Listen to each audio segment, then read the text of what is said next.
7 of his first 11 starts before dropping 4 of his last 5 decisions. Tonight, Jeremy and the Rays trying to right the ship and get back in the thick of the AL East race as they face the Yankees in Game 2 of a 4-game set. Catch all the action on Sun Sports.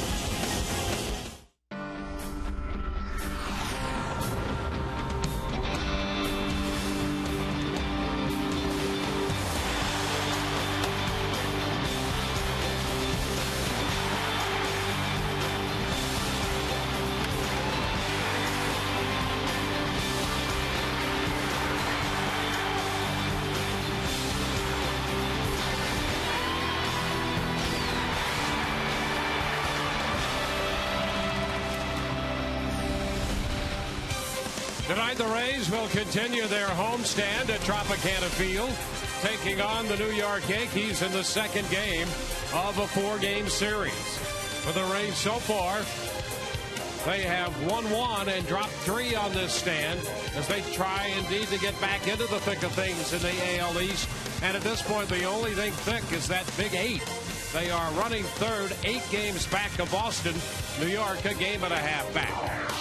Hi again, everyone, and welcome to an evening of Rays baseball with Brian Anderson. I'm Dwayne Stats. Good to have you looking in. Todd Callis will be along in just a few moments.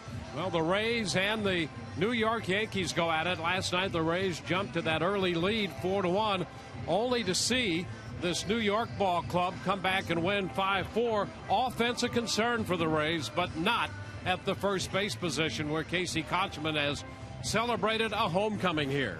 Dwayne, who would have thought at the beginning of the season a guy that didn't make your opening day roster, went to AAA Durham, would be your leading hitter? I mean, he's hitting .336 on the season. He's hit left-handers well. He's hitting over .350 against right-handers. He's able to do that because he's consistently spraying the ball all over the field. Hit to left, hit up the middle. We saw a hard hit ball up the middle by him last night. Hits the ball to right field. He's been hitting the ball well through July. Actually, that July's a down month for him. .327 brings that average down. But Casey Kotchman has been the Rays' most consistent hitter since he's come to the big leagues in early April. Yeah, and his average overall has not been under .330 since the first week of May. Now, as we switch to the mound, Jeremy Hellickson having a Rookie of the Year type season. The Rays are going to have to balance that. They want to utilize his abilities on the hill, but they also want to prevent innings buildup. Well, and that's why you have the layoff that Jeremy Hellickson has. He is having a very good, outstanding rookie season. You know, he's in the top 3 of all the major statistical categories for rookies. You know, he had that stretch in June where he lost 4 straight starts. He rebounded nicely in his last start, pitching into the 8th inning, giving up just 3 earned runs. The problem with that was, it was at the beginning of July. He's working on 16 days of rest. How sharp will Jeremy be? And our Coventry Healthcare pitching matchup, Jeremy Hellickson looking for his 9th win, goes up against the veteran right-hander Bartolo Colon. Did not pitch in the major leagues at all last year. Has come back to go 6-5 for New York so far, making his 14th start here tonight for the Yankees. Well, that bullpen has been a big part of the Rays' success. It also has been overtaxed a bit recently. And when we come back, we'll get a bullpen report from Todd Callis.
rolling in on a Tuesday evening.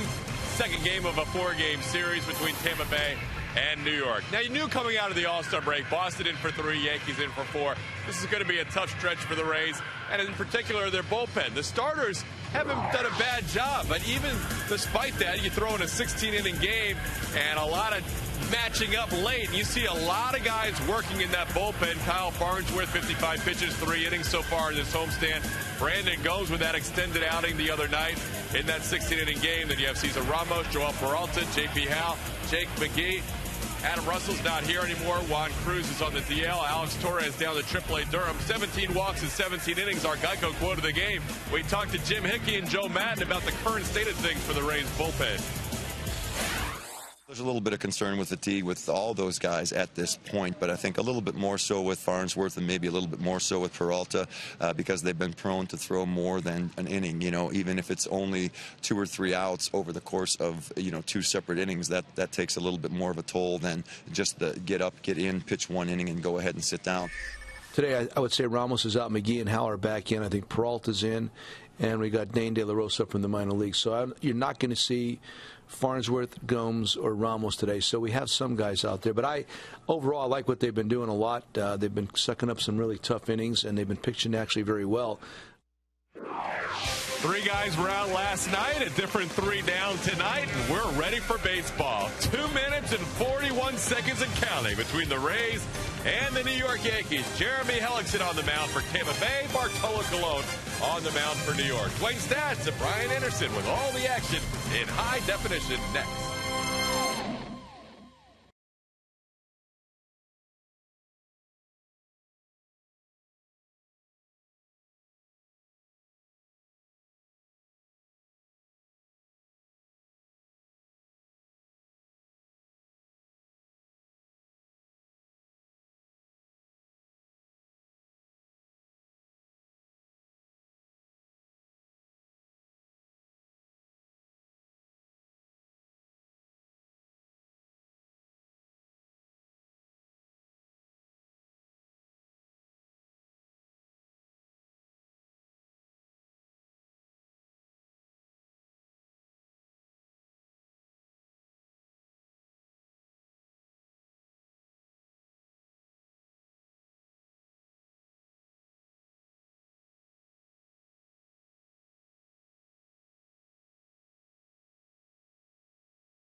The New York Yankees square off once again.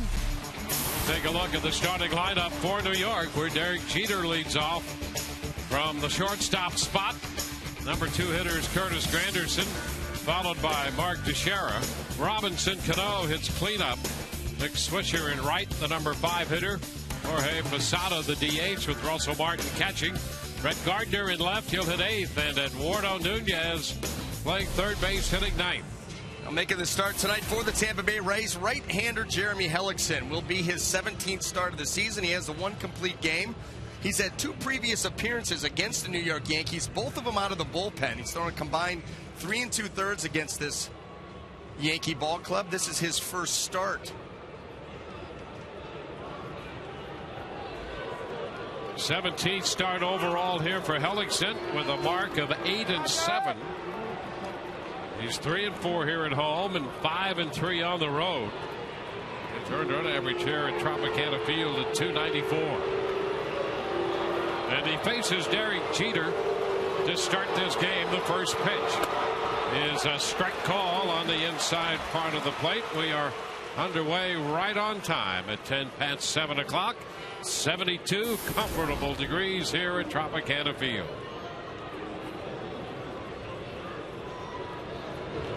Jeter had a base hit last night for New York. Used this one off the end of the bat. He was 1 for 5. 0-2 the count right now. It'll be interesting to see tonight in the early going how sharp Jeremy Hellickson is. This is his 16th day of rest, and for a guy who has been known to struggle with his command, especially early in counts, that will be something to look forward to follow tonight. The pitch is down. Well, he was supposed to start that Friday game up in Yankee Stadium that was rained out, and they skipped over him in the rotation. That's part of that innings savings maneuver. The young right-hander, just 24 years old. Yeah, and the backup plan, wasn't that shabby. You skip over Jeremy Hellickson, you turn it over to Price and Shields. Yep. So you certainly understand that. You're right about the innings, but still 16 days off for a starting pitcher, for any pitcher, that's a long time. 2-2. Swing got a miss. Jeter out on strikes. A little extra on the fastball from Hellickson to strike out Jeter. Well, after the first pitch to Derek Jeter, everything else was down in the zone, at the bottom of the strike zone or below it.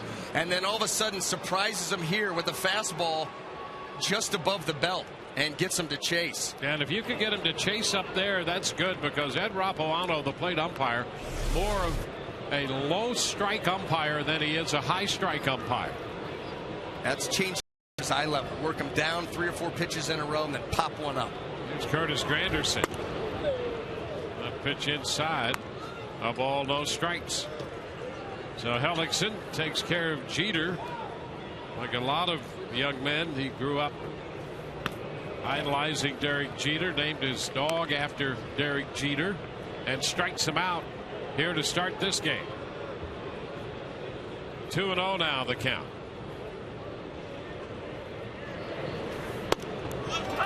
That's a strike on the inside part of the plate. When you saw that last night too, the way the Rays were trying to pound Granderson in, not allow him to get extended with those arms. He generates all his power. And he tries to bunt, and the ball hits him on the foot. So Granderson hit by that pitch. He was showing bunt.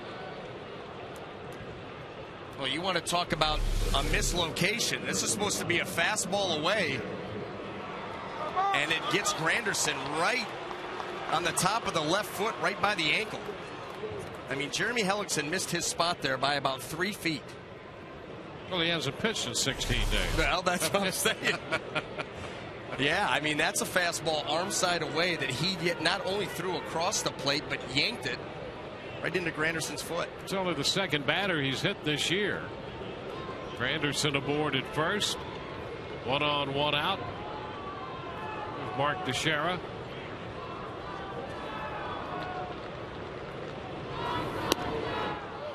Pitch taken away. Change up down there. 1 ball, no strikes. Shift on for the Rays. Redyak on the first base side of second.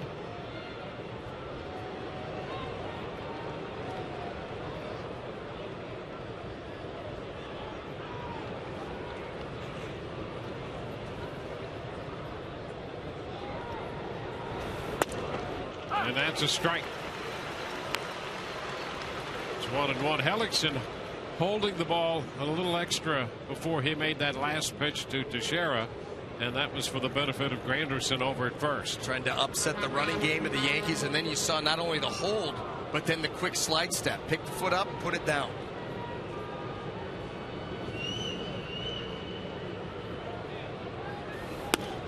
And a strike called. 1-2. That's just about as quick as you can be to home plate. I mean, very little wasted. Look at that. Just pick it up, put it down, and throw it. It's like he's playing catch. Hard to get a good jump off of that. And a nice pitch out there on the corner. I'd go so far as to say it was very good, outstanding pitch. Over to first. Granderson back in.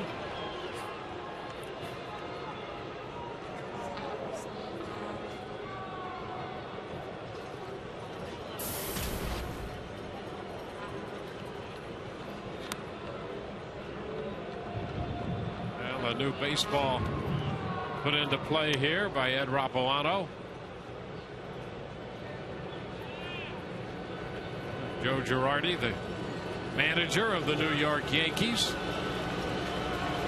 became the youngest of 9 Yankee managers to win a World Series in 2009.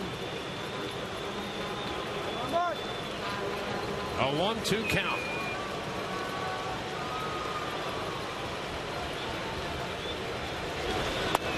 Inside, the snap throw to first. Granderson back in. Well, we saw last night Chirinos, who's behind the plate again tonight, is not bashful about unloading a throw to any of the bases. Well, here it is. He gets the ball in. It gives them a nice sight line to be able to squeeze out from behind Teixeira and make the throw. Throw to first, and again, Granderson is back in.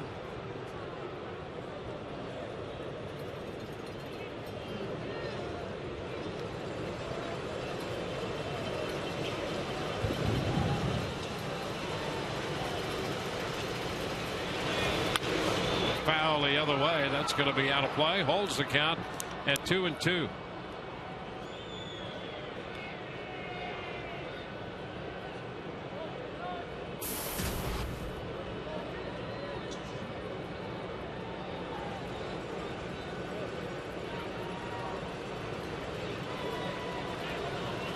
Granderson was hit by a pitch. He's at first. That followed the strikeout of Jeter. It's a 2-2 count on Mark Teixeira.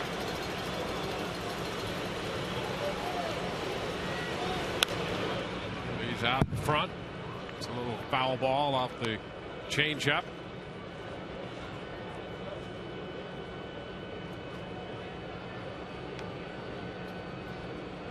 The opposition off Hellickson hitting just .210. That's 5th best in the American League among starting pitchers.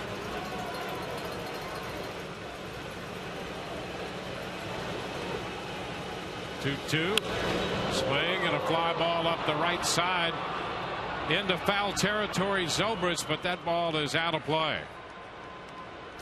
Well, let's take a look at the Rays defense as it lines up tonight. Left to right in the outfield, Sam Full, B.J. Upton, and Ben Zobrist. Across the infield, third to first, Evan Longoria, Reed Brignac, Sean Rodriguez, and Casey Kochman. Robinson Chirinos behind the plate. Tonight's Rays defense brought to you by Sweet Bay Supermarket, home of the Sweet Spot.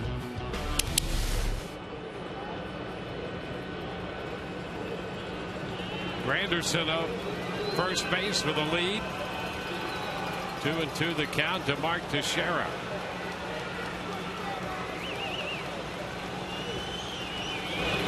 Swing and a miss. A little breaking ball there. Teixeira is out number 2. Well, Teixeira was battling Jeremy Hellickson on the fastball changeup, staying alive by spoiling some pretty good pitches. So how about this?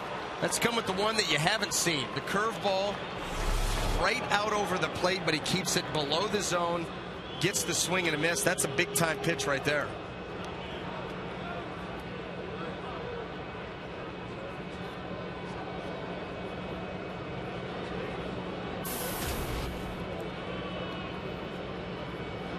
Robinson Cano steps in now.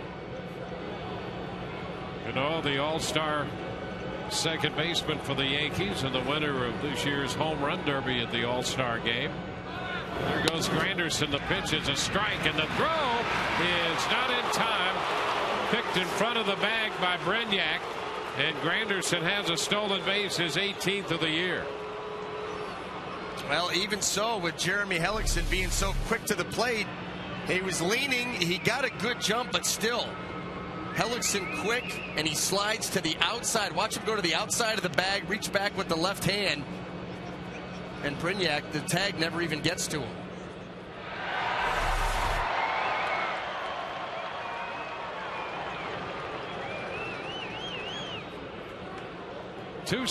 One strike to count to Cano with a man at second and 2 outs. We've averted a disaster.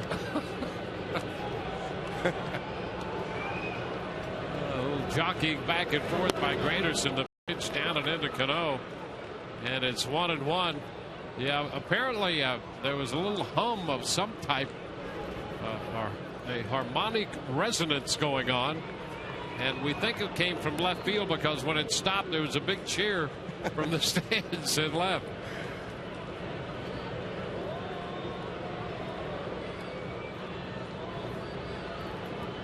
One and one to count here to Cano. Pitch is outside. Now it's 2-1. Chirinos heads to the hill. Let's take a look at Hellickson and break his season down. He did early. That's our Toyota trend, and what's transpired lately. Well, got off to that fast start, 7-3 in those first 11 starts. The ERA very good. The last 5, not so much. You know, there was that stretch in there in the open where he had lost 4 straight games. He had one really bad game, and that even wasn't that bad. He gave up 5 earned runs and 5 1/3 or 5 2/3 in Baltimore. The other games, you know, what are we going to do? He ran into some tough pitching. In fact, those 4 losses, the Rays were shut out in 3 of them. Pitch low, a fastball, and now it's 3-1.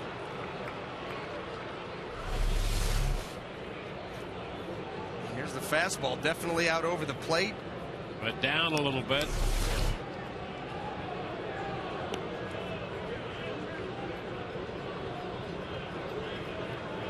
Hit batter, a stolen base. The Yankees have a man at second with 2 outs.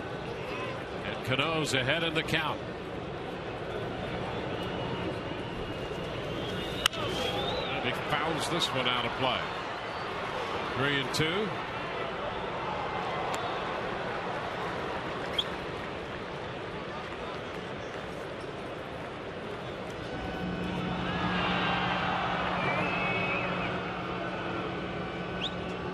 We have the harmonic resonance back again.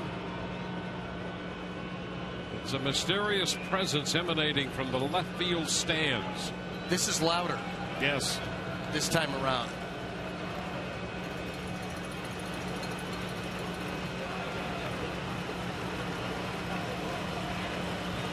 The 3-2. And a little bouncing ball foul right side. I think it's a D sharp. All I know is I'm going cross-eyed.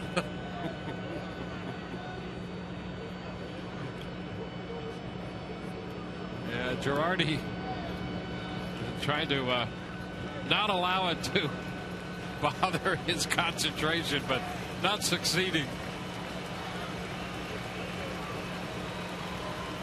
Swing and a miss. Cano is out on strikes. Curveball got him. Curveballs to strike out Teixeira and Cano.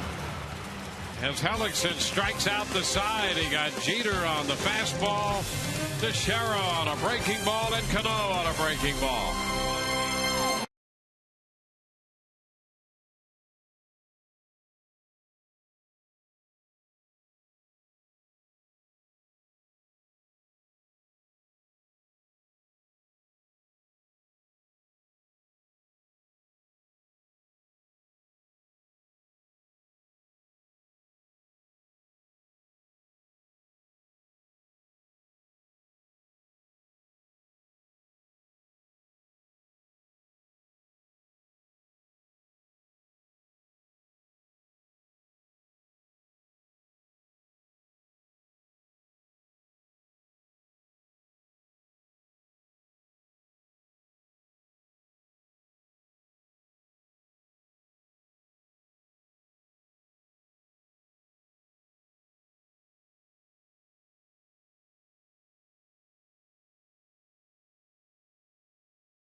first inning, no score. And let's take a look at this lineup put together by Joe Madden. Johnny Damon, the DH, followed by Vince Zobrist and Evan Longoria. Kochman, Upton, and Chirinos down the middle. Rodriguez, Fold, and Brignac all facing Bartolo Colon. Bartolo making his 14th start of the season. Really struggled his last time out. Actually didn't get out of the first inning. Recorded just 2 outs against the Blue Jays and taking a loss. And his first pitch to Johnny Damon is too low. A ball and no strikes.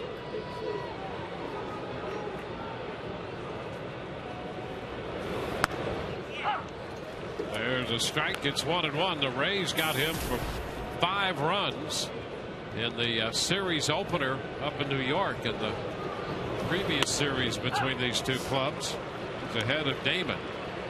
Two of a fastball, and it's 1-2. Well, that's something you're going to see an awful lot of. Bartolo Colon, fastball heavy. He will throw the 2-seamer and the 4-seamer. And Damon fouls it away. And in that game in New York, the Rays were very aggressive against him. And you would expect to see that off Bartolo Colon. You know, this is a guy, you talk about the first 2 pitches of an at-bat. How about that? 440 average. 51 of the 87 total hits that he's given up have been on the first 2 pitches. Still 1-2 right now. And the harmonic resonance has ceased. That's why I feel like I can think clearly. This pitch is down and in. Wouldn't it be funny if it only occurred while the Yankees were hitting and not when the Rays were hitting? That would concern Joe Girardi. Strike 3 call and a good pitch by Colon. Now let's take a look at the Yankee defense as it lines up. Left to right in the outfield, Brent Gardner, Curtis Granderson, Nick Swisher. Across the infield, third to first, Eduardo Nunez, Derek Jeter, Robinson Cano, and Mark Teixeira. Russell Martin once again behind the plate. Tonight's Yankees defense brought to you by Sweet Bay Supermarket, home of the Sweet Spot.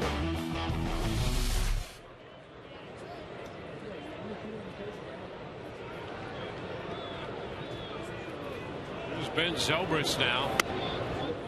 Pitch is a little wide.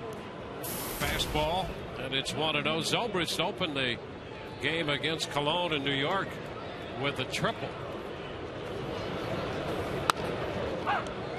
Looks at a strike, and it's now 1-1.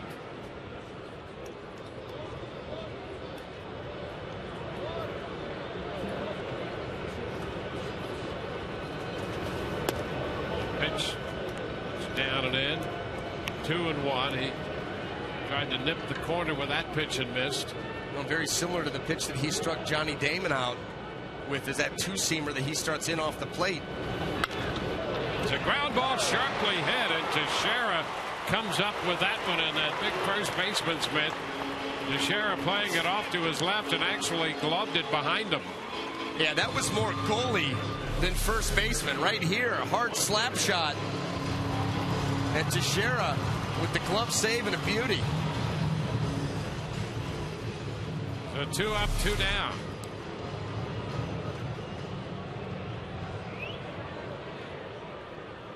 Now Colon, if he can work that pitch to left-handed hitters to get it to come back and catch the plate, then he's in business. Well, that was a pitch that yet he tried over and over again up in New York before the break against the Rays and just couldn't get it to nip that inside corner. Not enough movement on it. He's missed twice into Longoria. But you're right, that pitch in on left, he should give up on it. You see fastball out of his hand, you see it in off the plate, so hey, I'm not going to swing at that. He gets that late movement, catches the inside corner. 2-1. And just the opposite against the righties. That he throws that pitch there, starts at middle in. The right-hander sees it out over the plate, and as he goes to swing, all of a sudden that late movement takes it in under the hands. Right there. There it is. 2-2. I mean, Longoria sees a fastball out of the hand that is middle in. And then watch this late movement. Take it right under the bat.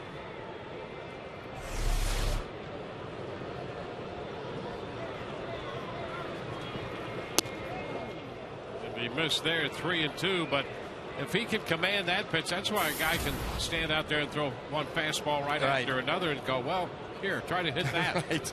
And then he will load up, though, and then four-seam you at 95 while you're expecting the movement. He blows it right by you. 3-2. And that is ball 4. 2-out walk for Longoria. It's going to get Casey Kochman to the plate. Casey starts the night hitting .336, but he's a couple plate appearances short of qualifying for being in the batting race. So a couple more nights and he should have that and be listed among the league leaders.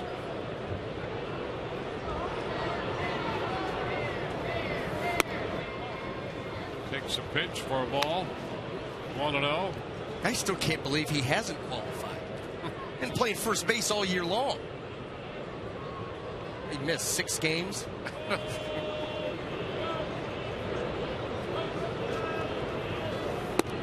pitch to him. That's a strike. 1-1 now. I'll tell you what, it has been quite the resurgence, though, for Casey Kochman. Coming into this year, not sure what you're going to get out of the bat. Well, he has just continued to hit, uses the whole field, hits lefties, hits righties, and always gives you a good at-bat even when he makes an out. Hitting over .350 for the homestand. Bounds it back. That's going to be out of play. It's 1-2. And he's one of those guys that during the course of the night, he may have 4 or 5 plate appearances, and he takes every one of them seriously. You do not see him go to the plate and give an at-bat away with just a bad swing or a bad approach. I mean, he'll make some bad outs, but he always has a plan, and he's always going to battle you.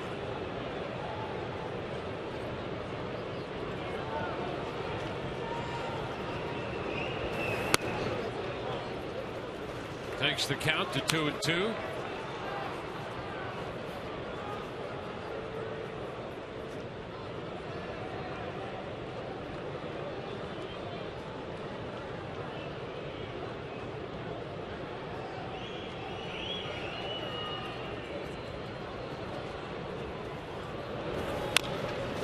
Tap halfway to the mound, and quick throw to first by Martin to Teixeira. Retires the side. Rays lead 1 through 1, no score.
AutoWay is part of AutoNation, the largest automotive retailer in the country, so we can do big things.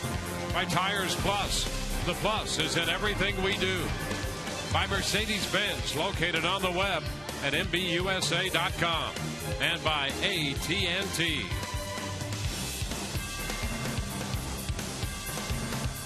Ball game moves into the second inning. Mick Swisher set to lead it off. Swisher, Posada, and Martin.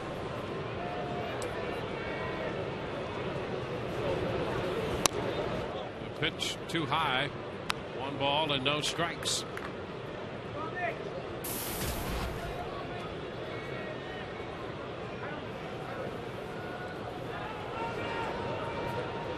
Ellickson struck out the side in the first. He also hit Granderson on the foot with a pitch.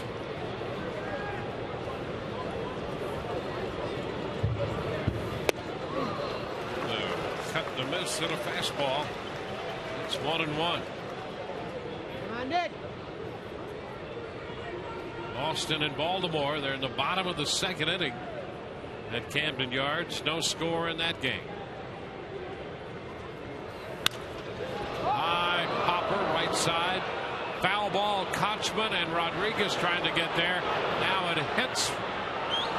It hits one of the catwalks. That was in foul territory, and so it's a dead ball. The ball actually kicked back and landed in fair territory, but where it hit was on the foul side, and so it's a dead ball. Now that ball hits fair. It's in play.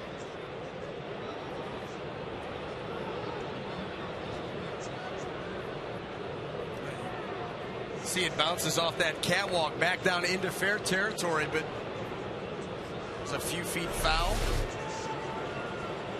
What time do the elephants show up? I'm telling you, we've had all kinds of things go on here during this homestand. Did he go? He did not on the appeal down to Ed Hickox, and it's 2-2 now. The breaking ball got to Sharon, and you could almost rung him right there. That was close.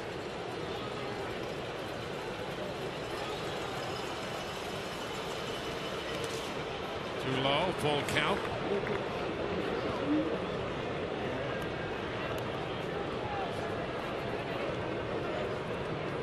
I can't wait till the guy gets shot out of the cannon. That'll be cool. What if he hits the B ring? Didn't count. It's a do-over. Maybe not for him. Hot ball into left. Right there is Sam Fold, and he makes the catch. One away.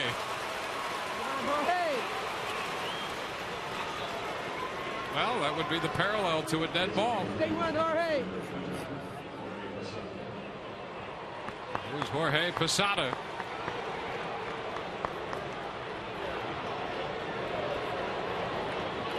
Posada has undergone a resurgence with his bat after a slow start. Hitting .224 for the year, but the last month and a half to 2 months he's been over 300. It's especially true from the left side. Right side, a little different story, but he's been effective as a left-handed hitter.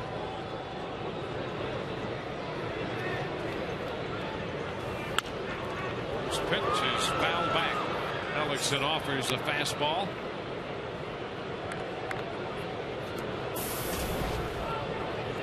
You can see the breakout there. 251 left-handed. You know, in a different role for Jorge Posada. He's been a catcher for many, many years. Now has to be the designated hitter.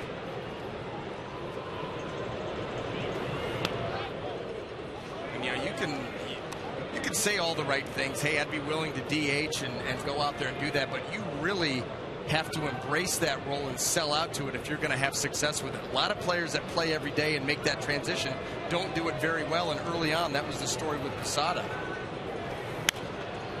Foul ball out of play, and it's 1-2. Well, I think we saw that here with Pat Burrell. Yeah. I mean, here's a guy who hit a lot of home runs and driven in a lot of runs. The other thing was he going to I think a different league, but the idea that he was DHing in the American League as opposed to playing defensively in the National League, 2 significant changes.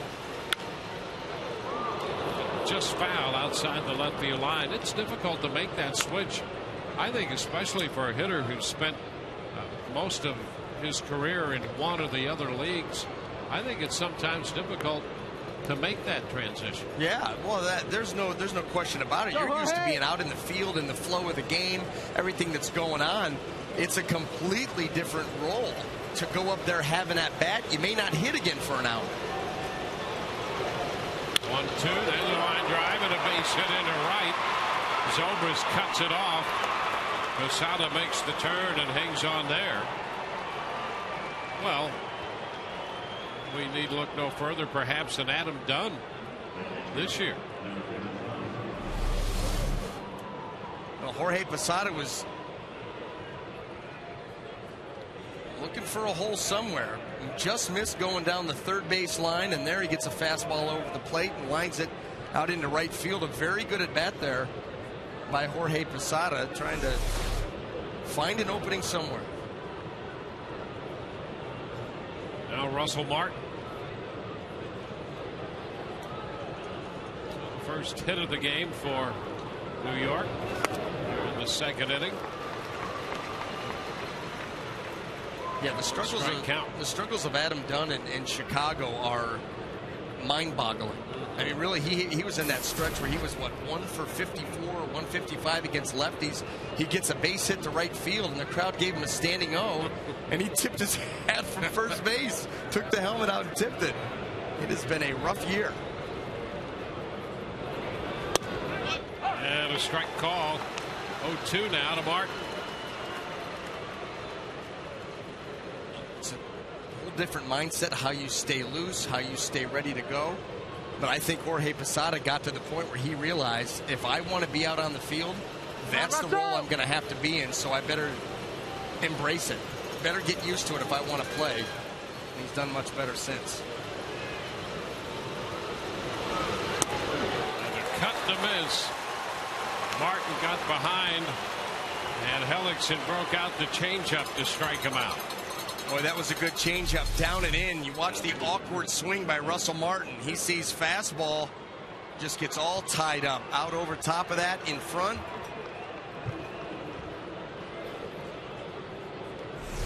Well, you look at Dunn right now, talking about him. He had 38-plus home runs in each of his last 7 years in the National League. And even now, he's hitting 158 with 9 home runs for the White Sox.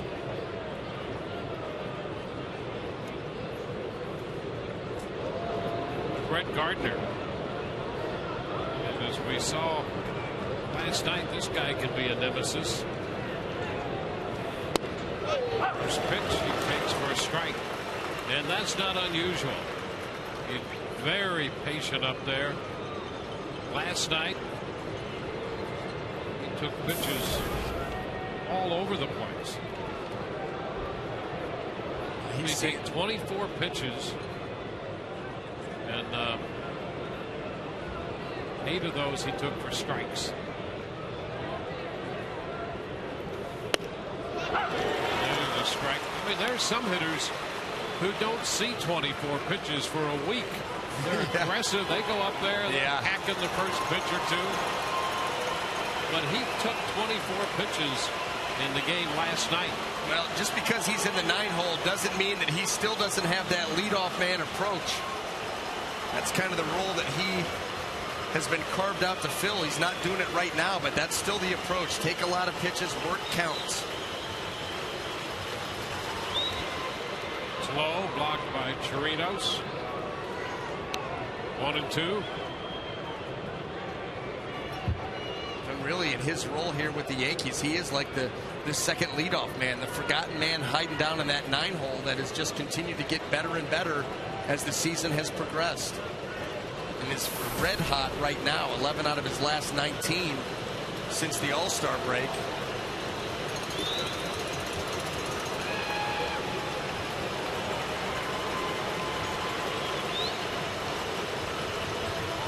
One-two pitch, slow and blocked again by Chirinos. 2-2.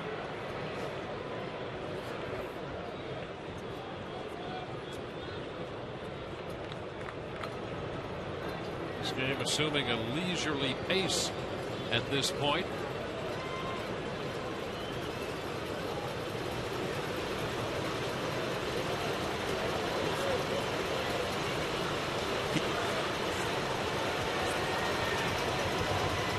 The 2-2, and he takes ball 3.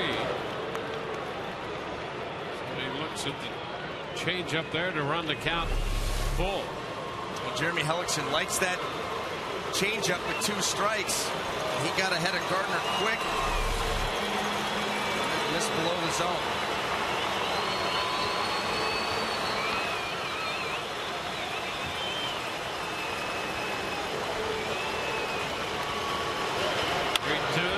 And a soft liner the other way to left. Posada makes a big turn, but hangs on at second. He was breaking on that 2-out 3-2 pitch, but he stops at second on the base hit to left by Gardner. Well, Gardner put a very good at bat on Hellickson. He's able to get this ball. He got to come in the zone. Doesn't hit it well. Just kind of squirts it over there to the left side and out over the outstretched jump of Evan Longoria.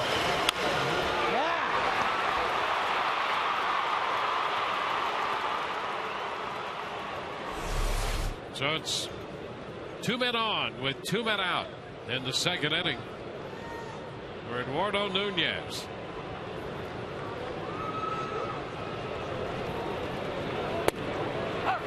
And he takes a strike.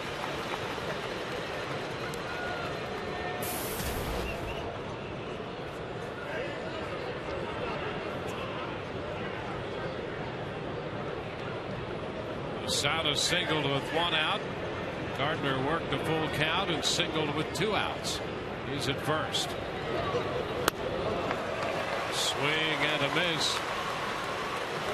Hellickson had him out in front on the changeup, and a big miss by Nunez. Well, any recognition of that swing against that pitch, you're probably going to see it again and again and again until an adjustment is made, because that was not pretty.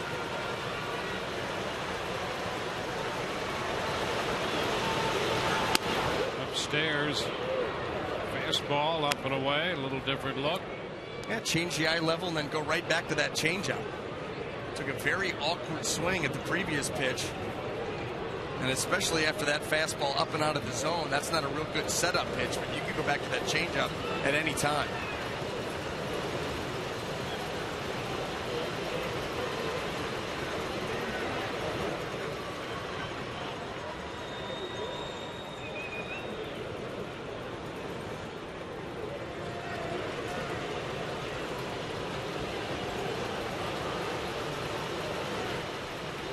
Chirinos wants to have a little get together with Hellickson.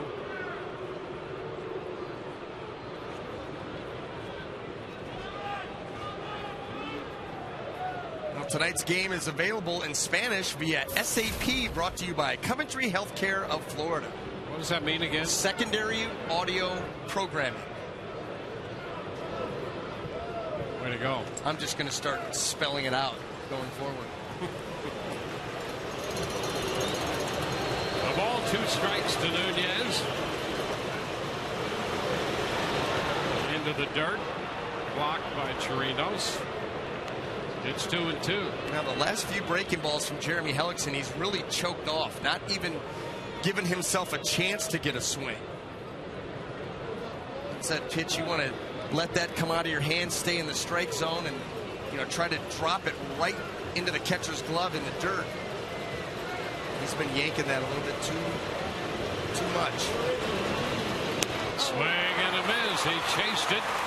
So he got him to 2-2 and strikes him out on the pitch down and away off speed. No score, 2 left.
Bottom of the second inning, and B.J. Upton will lead off against Bartolo Colon. First pitch from Colon is a ball. The Orioles have taken a 2-0 lead on Boston. Boston now batting in the top of the third at Baltimore. Little looping fly ball into short center, going to fall for a base hit. One big hop out there. The ball gloved by Granderson. B.J. Upton is aboard to lead off the inning, and let's go to Todd Callis. All right, Dwayne, tonight is the second night that we're going to try this Game Connect. It's going to be for the rest of the season. What it is, it's a little interactive social media combined with compelling stats throughout the game. You can log on to foxsportsflorida.com, click on the Game Connect link, and you can also contact us through Twitter and Facebook. And tomorrow, guys, for our Ask the Announcer on website Wednesday, they can ask right there on Game Connect. So go to foxsportsflorida.com. Gentlemen. Thank you very much, and you use that term loosely, I might add. Gentlemen, he says. So that leadoff base hit is put up to the first base, and now Martin out retrieving something. I don't know if that was what that was exactly, but Tony Pena takes care of that. Car keys? Car keys.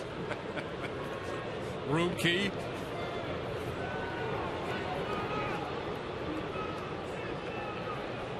Here's Chirinos now. Robinson Chirinos. The pace of this game better pick up or we're all going to be in trouble. Throw to first. Upton is back in. Yeah, this broadcast here is more West Coast style. Chirinos got his first big league hit, his first big league at bat last night. Wasted no time, went after the first pitch and doubled. BJ's back in at first.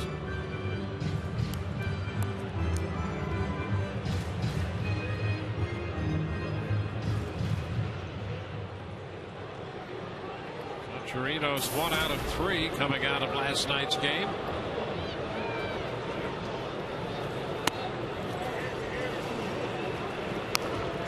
A ball and no strikes.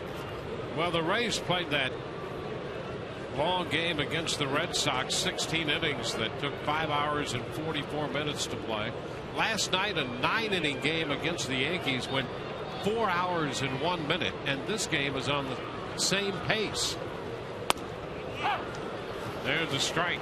And that was 1-1. That was a 4-hour, 1 minute, 9-inning game. No, it wasn't 15-10. It wasn't 11-10. It was 5-4. Yeah. And we're in the bottom of the second inning. Runner at first, nobody out. And we're closing in on 50 minutes so far. A little tap down to Foley, a foul ball. The count is a ball, 2 strikes to Chirinos.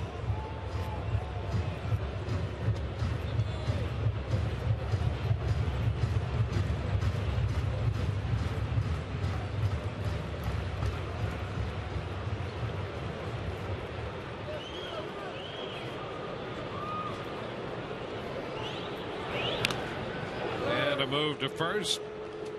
DJ's back in there.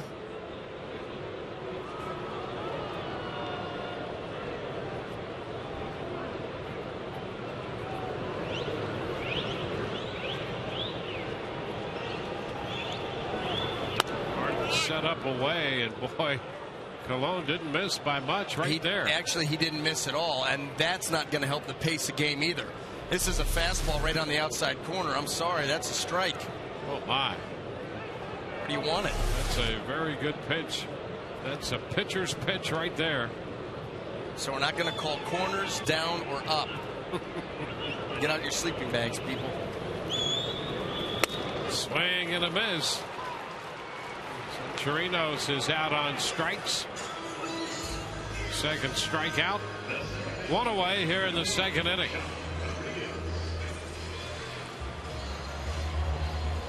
Bartolo Colon very similar to A.J. Burnett in the fact that there's not a lot of difference between the fastballs and the changeup as far as velocity goes.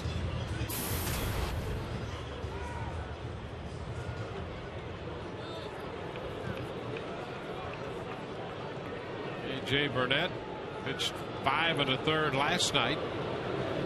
Got a no decision. First pitch to Sean Rodriguez is a strike.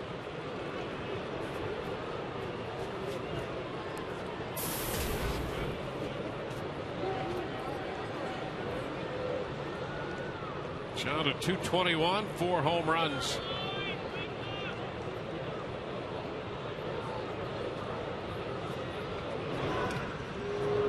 Upton, whose single is at first.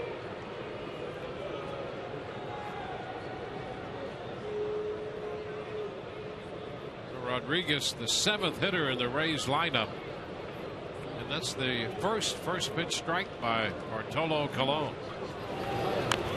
And a bunt is fouled back. We'll take a count to 0-2.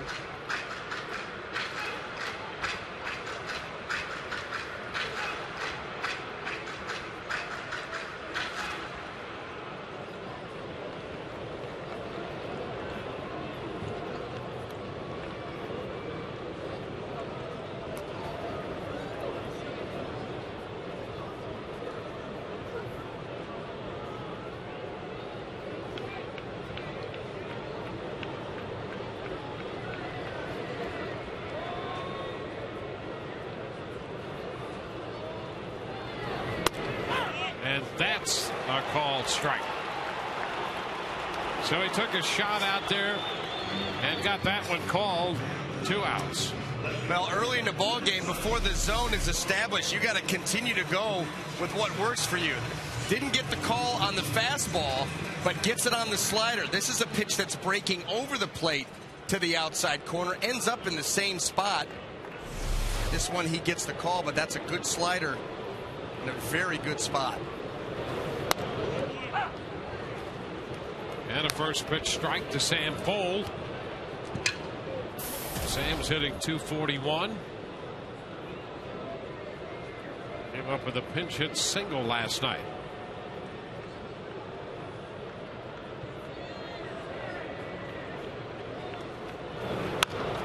Rolls it to the right side. Cano makes the pickup and the throw.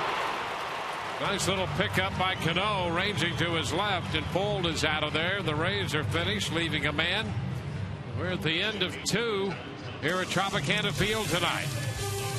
Rays nothing, and the Yankees nothing.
Joined by, it is my pleasure to be joined by Major Ed Polito, U.S. Army retired. He is also the Vice President of Folds of Honor Foundation, a Bronze Star with Valor. Amazing. Purple Heart, meritorious service. And tell us a little bit about Folds of Honor, what it means to you and everybody involved. Well, the Folds of Honor Foundation provides the spouses and children of the fallen and wounded educational scholarships started by Major Dan Rooney, who's an F-16 fighter pilot, PGA golf professional. What we're doing is providing these children and their spouses the opportunity to go to school and get a great college education. And with Budweiser, the king of beer, stepping up to the plate, how great it is that I'm sitting here with you and the Rays and just being honored for our service to our country. And that's a great welcome home. Yeah, no doubt about it. And they're very involved with Major League Baseball as well. Budweiser is, and this Folds of Honor program, which you become vice president of, it's just impacting so many people. It's impacting a lot of lives. And the thing that we always say is we don't want to make the same mistakes that were made on the Vietnam vets on us. And the thing about the Folds of Honor Foundation and our partnership with Budweiser is we're giving back. And I think every citizen in this great country knows and understands that giving back is the #1 thing we can do, and how great we are that live in a nation where we don't leave anyone behind. It's an unbelievable program, guys. You go to foldsofhonor.org for more information. And Major Polito, thank you very much for joining us to tell us more about that. I know Dwayne is very involved with the veterans, too, in different programs, and it's just a great organization. Well, thank you, sir. And thank you for Fox Sports for making sure that you put us on limelight to tell our story. We appreciate that. Thank you for your service as well. Guys, back to you. All right, Todd, thank you. And a bouncing ball to third. Longoria throws Jeter out, third to first. So he went 2-1 with him and got him on the tap down to Evan Longoria. One away here, retired by Jeremy Hellickson.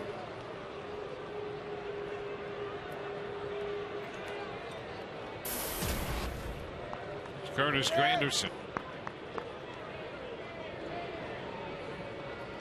Granderson hit by a pitch his first time up there. He takes a slow breaking ball. That's in there, strike one.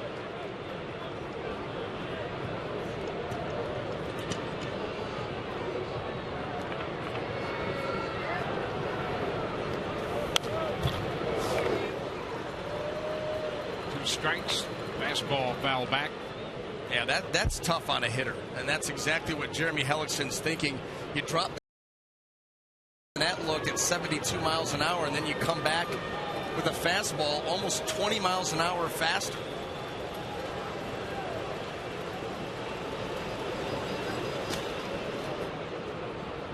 One ball, 2 strikes, the count. I mean, that's called pitching. You know, pitching, all that is you're trying to get the hitter out of rhythm, out of sync, get some bad contact. You know, sometimes you move the ball in and out against them, and sometimes it's back and forth. And this at bat so far, it's been back and forth. Curveballs, fastball, back to the curveball. Little tapper foul. It's handled by McKelleher down there at first base. Yeah, there's the range, topping out at 93 with a fastball. And the breaking ball at 72, and that changeup in the low 80s. Pretty good spread there. Ground ball back at first, and a nice backhanded pick by Kochman. He's so solid defensively down there at first base and makes a difficult play routine right there. Yeah, this ball's right up the line. Got a potential to get down into the corner for extra bases, but Kochman, he's right there, kind of cheating over towards that first base line. Makes the nice little one-step backhand. Takes it himself. 2 up, 2 down in the third.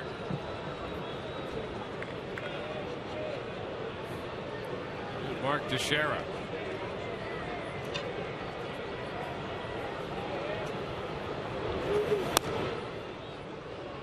One ball, no strikes.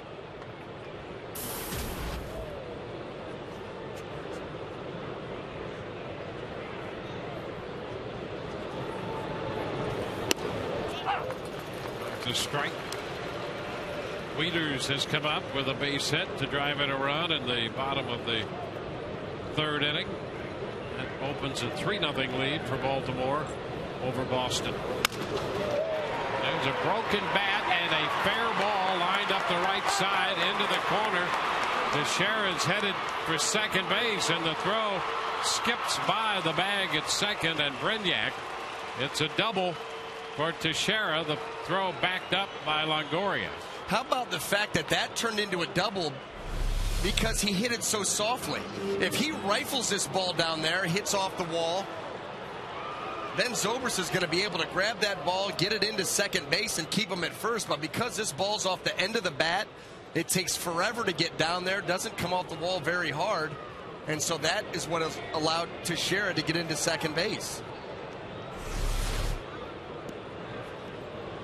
So the 2-out double, and it gives the Yankees an opportunity here with a man in scoring position. It's Robinson Cano. Pitch is low and outside. 1 ball, no strikes.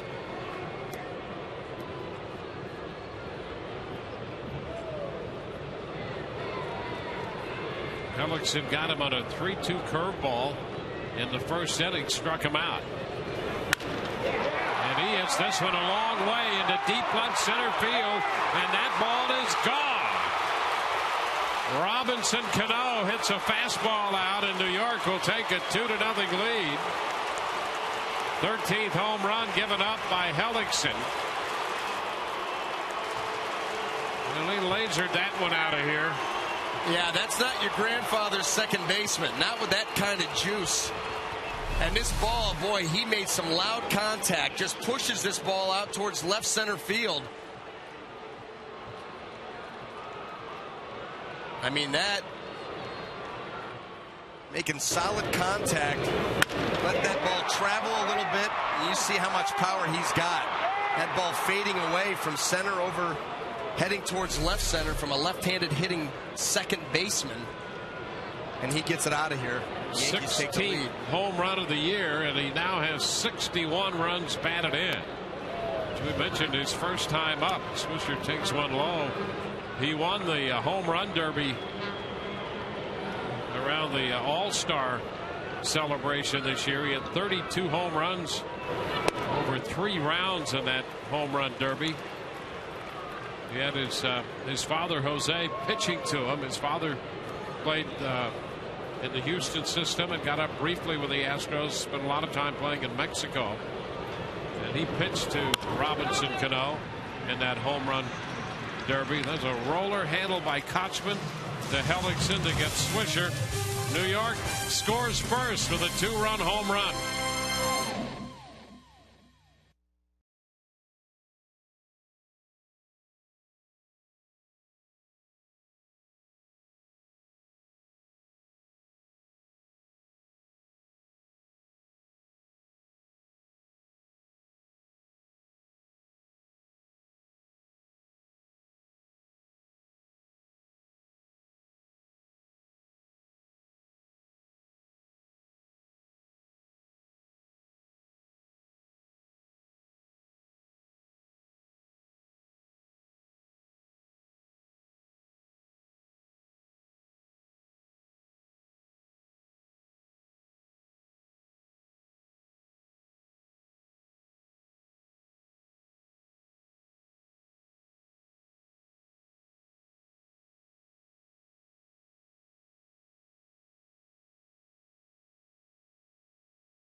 Down by 2 in tonight's game, and all season long, Tires Plus will donate $100 to the Pediatric Cancer Foundation for every Tampa Bay Rays home run televised on Sun Sports and Fox Sports Florida. Well, the Rays are down with Reed Brignac leading off the bottom of the 3rd. He looks at a fastball. It's too low, a ball and no strikes. Brignac, then Johnny Damon, and Ben Zobrist. A 1-1 count. You think Joe Madden thought this was a pretty good matchup here, Brignac and Bartolo Colon, because of the sink of Colon? And a fly ball lifted toward right center field, but Swisher over there for it makes the catch. Well, just got off the end of the bat, but that's part of the reason why right there. You know, we've talked about Reed Brignac's swing, more of an uppercut swing, likes the ball down and out over the plate where he can extend his arms. You think about Bartolo Colon with that sinker, trying to keep it down in the zone, and you hope for good contacts on swings like that. That just happened to get off the end of the bat.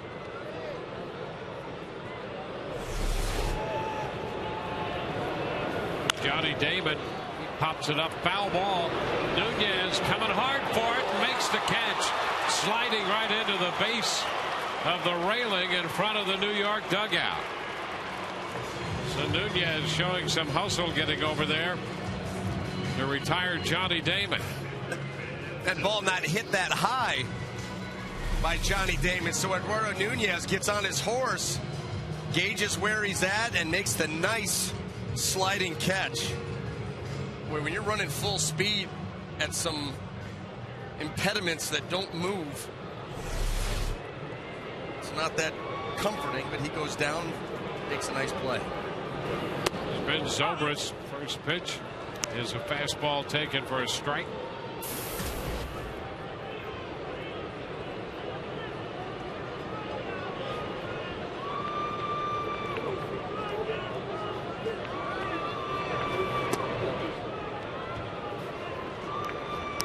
One and one.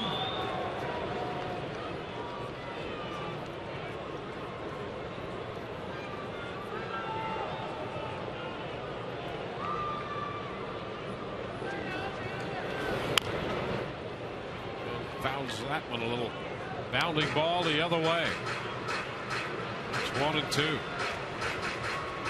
Well, Bartolo Colon did not pitch during the regular season last year. He did pitch in the Dominican Winter League, a team managed by Tony Pena, who's the Yankees bench coach. Colon showed up in spring training. There's Tony Pena. It's foul out of play. Pena was always interesting, you know, as a catcher. He could throw. He was very athletic, but for a catcher, he had no sense of the strike zone as a hitter. If it was around the plate, he was swinging and making contact. Oh yeah, I got to play with Tony Pena and play with him as a manager. It's foul up the right side, and he would, yeah, I mean, he was, you know, with Cleveland. I got a chance to play with him, and you're right. I mean, you kick the rosin bag up there, and he's going to take a rip at it. Then when I went out to Kansas City, he was the manager, and I'm going to tell you what, you'd want a side session, and he'd go throw the gear on. Yep. He'd go throw the gear on, throw the leg out. Still flexible, still can catch, soft hands. He was always a fan favorite too. Better believe it. People love to watch him play. Zobrist fouled it back.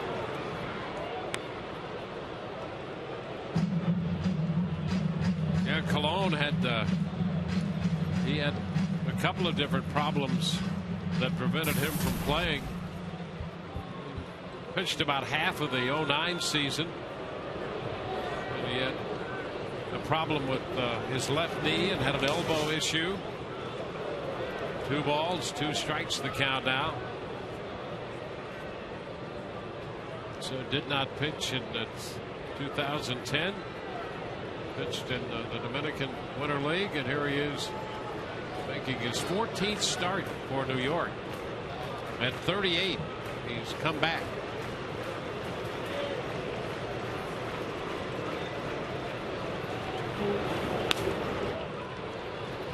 Full count to Zobrist.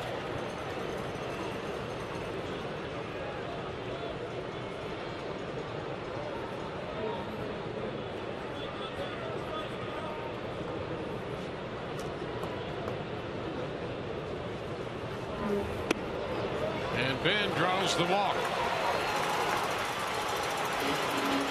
So the Rays have a base runner with 2 outs in the third. That pitch. Yeah, I always wonder how you don't swing at these pitches. I mean, that is right there. Full count. How do you take that pitch? I mean, you get the call. Boy, oh boy, that was close.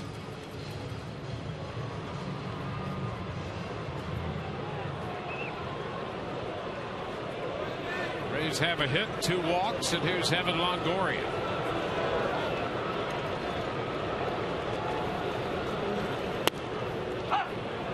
And now that's a strike, and again, a pitch with a little bend in it down there, and that's a strike.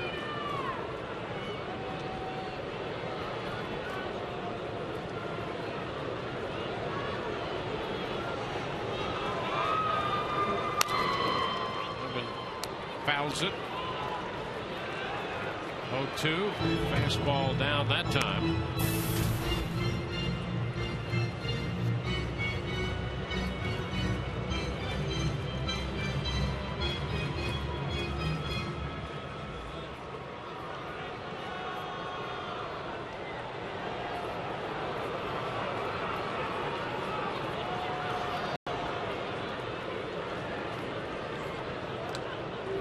Zobrist back in at first. Drawn the second walk here off Colon. As we play in the third, Colon has been stingy with walks and his comeback. It's blocked by Martin. 1 ball, 2 strikes. Well, he's really changed the style of pitcher that he is. You see the strikeout to walk ratio is very good. His ground ball percentage is higher than it's ever been. It's because of that 2-seamer that he's gone with and been able to command it. Been very efficient with his pitches. And a swing and a miss. He throws the fastball right by Longoria. The Rays leave a man. We're headed into the 4th inning, and it's 2-0 New York.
Time for our AT&T trivia question tonight. These players have recorded an extra base hit in their first major league plate appearance. We saw that happen last night. How many times, how many players have done that in their first major league plate appearance for the Rays? Jorge Posada goes after the first pitch, lifts a popper down toward the bullpen, and Longoria could not gather it in. He tried to make the sliding catch once he got down there Boy, that would have been some play to pull that one off. It's a foul ball and strike one, and a great effort by Evan Longoria. Well, this is a tough angle, a little different than Eduardo Nunez having to run back and go over the shoulder with the dive. Much more difficult, and he just misses it. This ball just a little bit to the right. Second down. It's a foul ball by Posada. That attempt by Longoria might be a microcosm of his season. If he's having a great year, he makes that play and comes out of there feeling really great about it.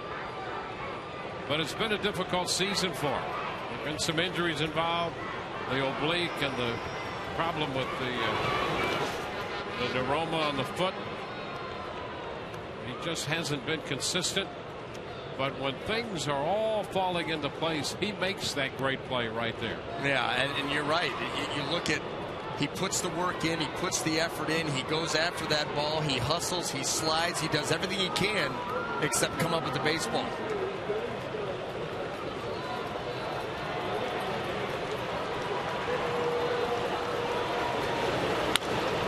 Fly ball into right.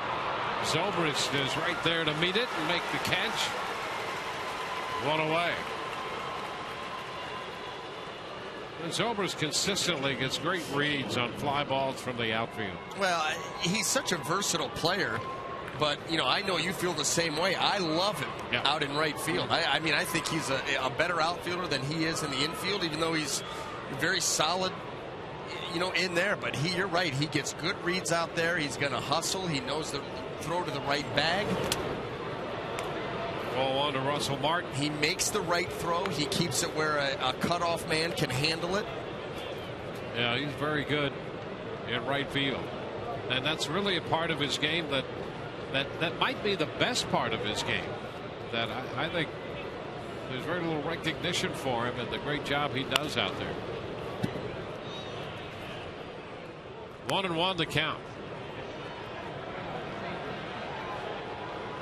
Russell Martin 0 for 1 on the night. A home run by Robinson Cano, the difference in the game. A 2-run shot in the third.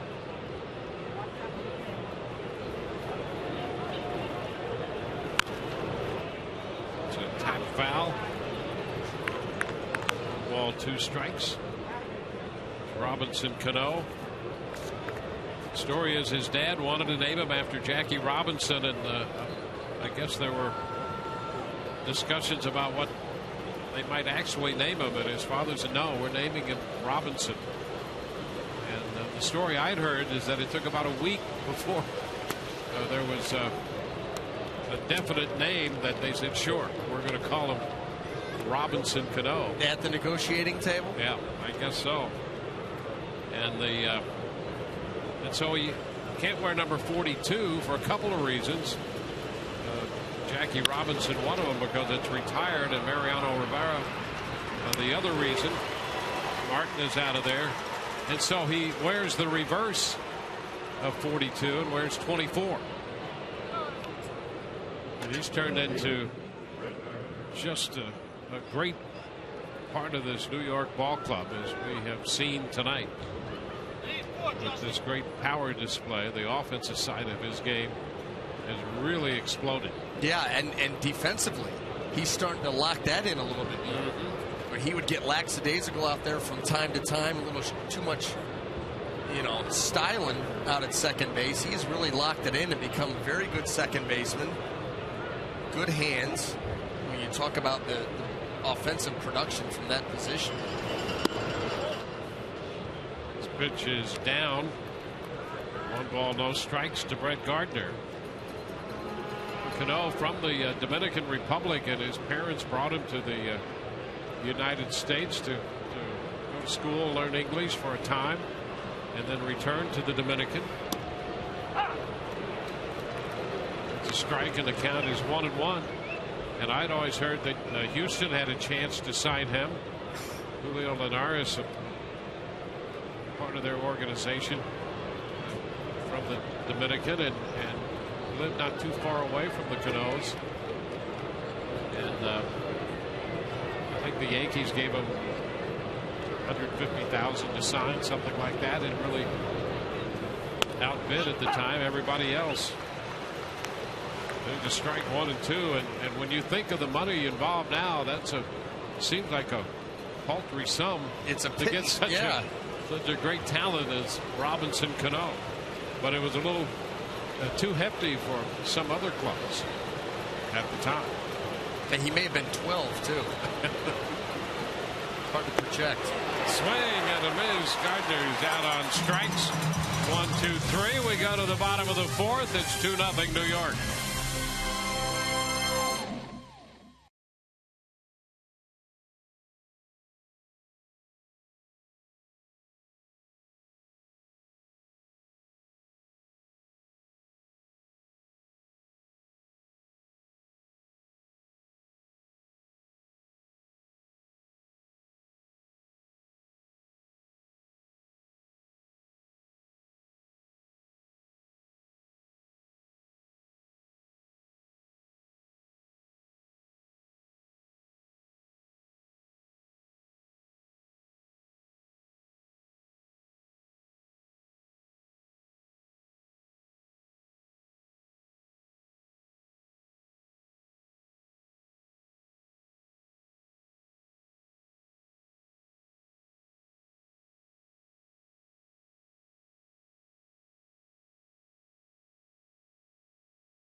Then let's get the answer to our AT&T trivia question.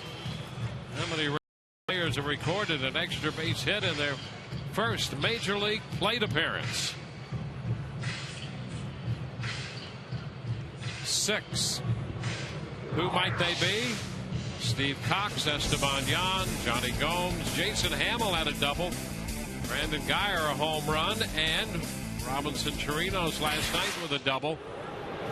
It was only Guyer and Esteban Yan belting the home run.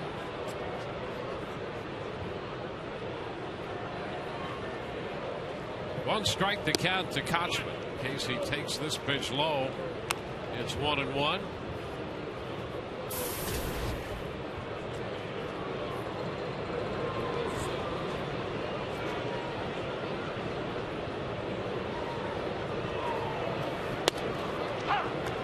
Strike. Well, 2 out of 3 ain't bad. Like all 3 of those pitches for strikes. They were all the same.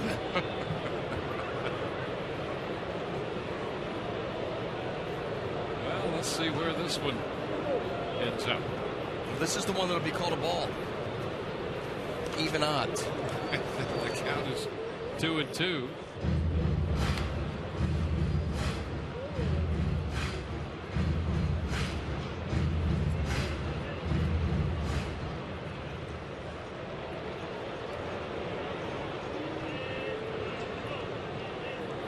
Upton next, and then Chirinos. Kochman out front, missed it. That's strikeout number 5 for Bartolo Colon. Well, steady diet of curveballs and then the changeup. Casey Kochman trying to protect. He's thinking fastball. This ball just never gets there.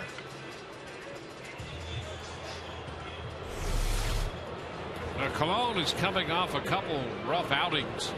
The Rays got him for 5 runs and 10 hits on the 7th of this month. And then the Blue Jays in Toronto got him for 8 runs, 3 earned on 6 hits in 2/3 of an inning. DJ loops it to the right side, and Cano's out there to gather it in. So the 0-1 pitch. 2 gone. You see that Thursday game against the Blue Jays knocked out in the first. Yeah, the last 2 starts he lost. You see the one before that against the Mets. He threw a very good ball game. In fact, that was the last of a stretch of 4 starts where he went 4-0, had an ERA of just 1, gave up 3 earned runs in 27 innings, and all 3 of those earned runs came in 1 game. Rinos breaks his bat, hits a roller to Nunez at third. The Rays are up and down 1, 2, 3. We head to the 5th, 2-0 New York.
Another ball game, New York.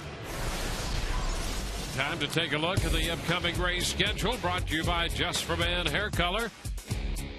Rays and the Yankees here tomorrow night, again on Thursday night, then on to Kansas City, Oakland, and Seattle.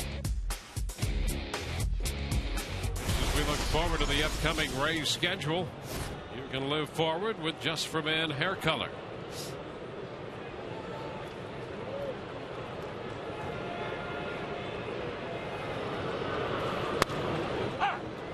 Pitch. Nunez takes a strike. Gordo Nunez. David Price, by the way, will be after his 10th win of the year tomorrow night. Down to third, foul outside the bag, 0-2. We'll be with you at 6:30 on Sun Sports. First pitch set for 7:10. Price in with a record of 9-7. Freddie Garcia will pitch for New York. Yankees have gotten some mileage out of Bartolo Colon and Freddie Garcia, 2 veteran right-handers in their rotation now. Nunez fouls it. And here on Thursday night, it'll be Shields and Sabathia. So a great matchup the rest of the way. There's Sabathia. He's 14-4 with a 264 earned run average. Shields 8-8 with a 260 earned run average. And the last time they matched up was that final game before the All-Star break. Turned out to be 1-0 New York. Swing and a miss. Nunez out on strikes. 1 away here in the 5th. Time to get an update from Todd Callis. Todd? Yeah, Dwayne, there's some good news with the Rays starting rotation. Wade Davis yesterday had an extended bullpen session, his final test, if you will, to see how he fared. He threw 60-plus pitches. He felt outstanding afterwards, and today Ron Porterfield said he came through it fine. So expect to see Wade Davis back in the rotation as soon as that Kansas City series on the next road trip. He may even pitch as early as Friday night's game. Guys, back to you. Yeah, he's anxious to get back active, and so we'll see how that turns out. Apparently hors d'oeuvres were served at that side session he threw.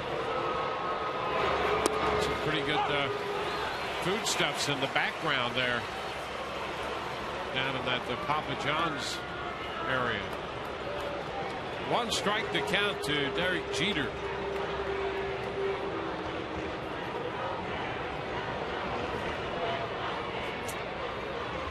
Jeter has struck out and grounded out. Hellickson misses. A little low, 1-1.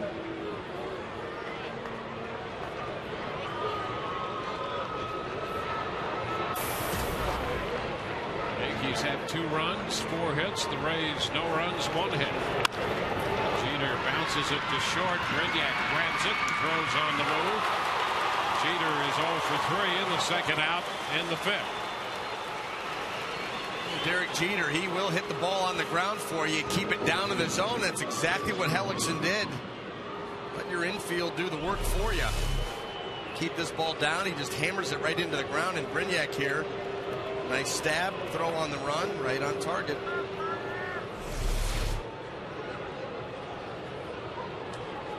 Two outs, and here's Curtis Granderson. Brignac shades the middle at shortstop, and the pitch is in there. A changeup around the knees for a called strike.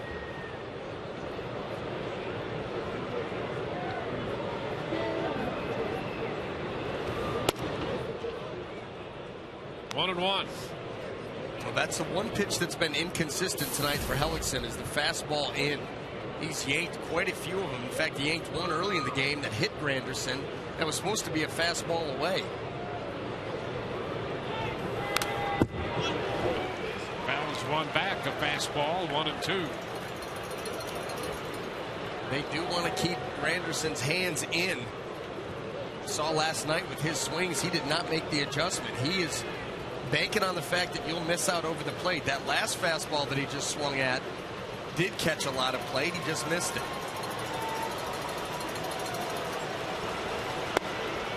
In just a bit, Hellickson thought he might have the corner, but instead it's a 2-2 count. Well, that was a good pitch there by Jeremy Hellickson, trying to close him out. They continue to pound in there. This is very, very close.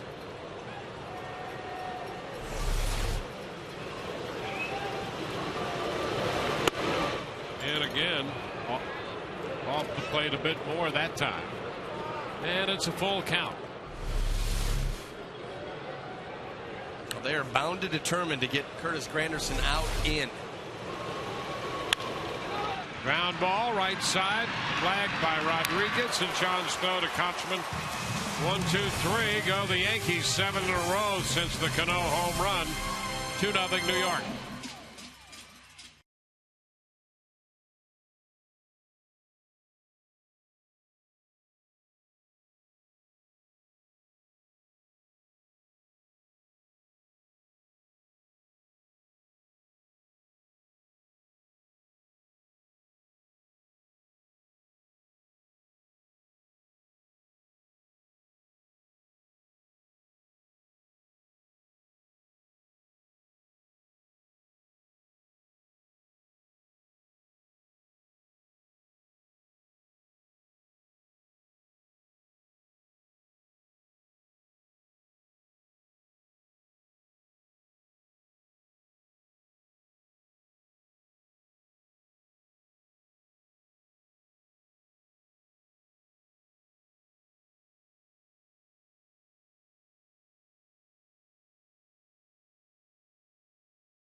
Roberto Colon has shut out the Rays through 4 innings, allowing just 1 hit and 2 walks. Robinson Cano's home run in the 3rd of Jeremy Hellickson, accounting for the only scoring. That was his 16th home run of the year, and the Rays send Sean Rodriguez up here to lead off the bottom of the 5th. Pitch is a fastball down and away. Sean had shortened up on the bat. 1 ball, no strikes. 5 strikeouts tonight for Bartolo Colon. And a liner, that's going to be a foul ball beyond the left field bullpen.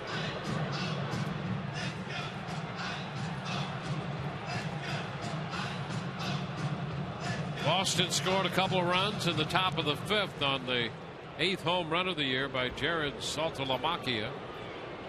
And it's 3-2 Baltimore right now. Swing and a miss.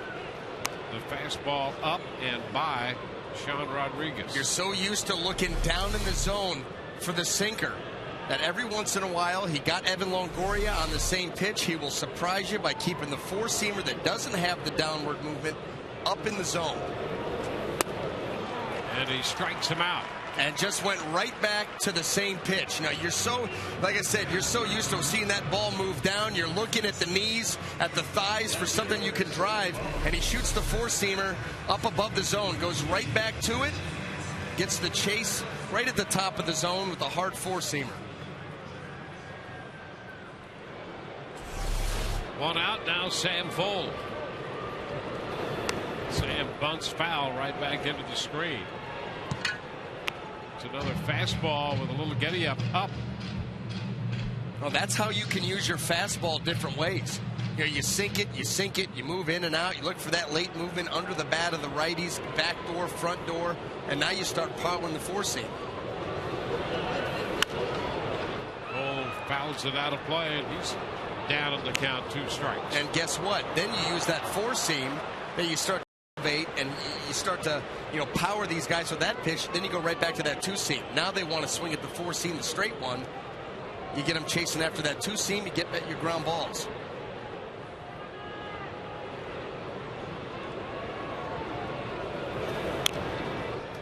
Fuld fouls 1.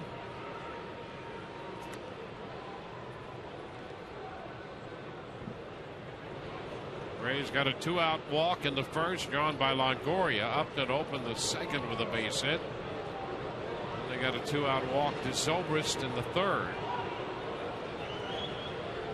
That's it tonight.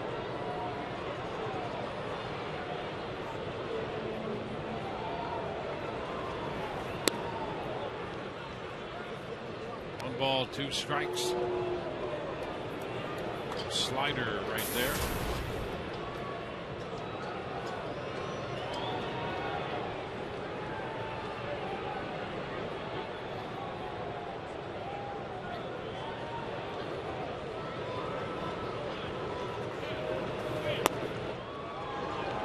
Two and 2.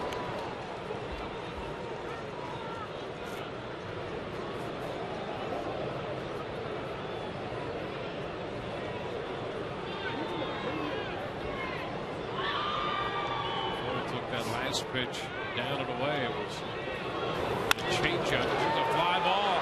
Center field. Granderson's got a long run to make. He'll pick it up on 1 hop on the track. Cole's already on his way to 3rd, and he'll make it without a play. 3rd triple of the year for Sam Fuld. They had Granderson shaded toward left center field, and Fuld hit it away from Granderson and back toward deep center. Well, you would expect them to be shaded there, thinking Sam Fuld to hit the ball the other way, but he got a fastball that he could get extended on. And even though that Granderson gets to that ball out in center field, Sam Fuld is hustling all the way. He knows the momentum of Granderson is moving him towards the center field wall, so he's just going to continue on to 3rd base and make it easily.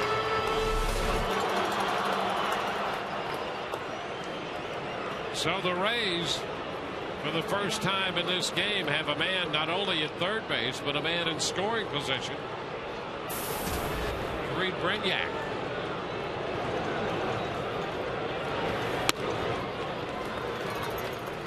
away. A ball and no strikes.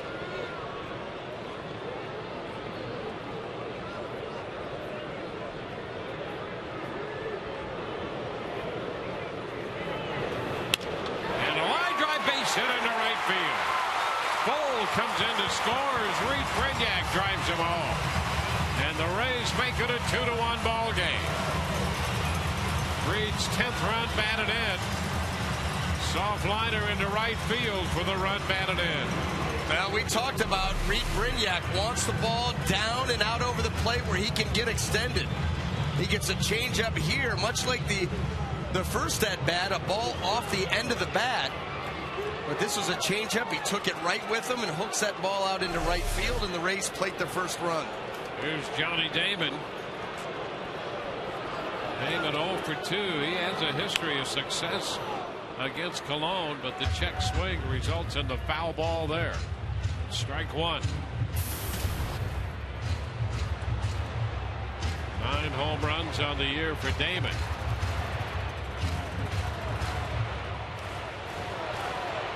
Triple and a single by the 8 and 9 hitters, and now the top of the order.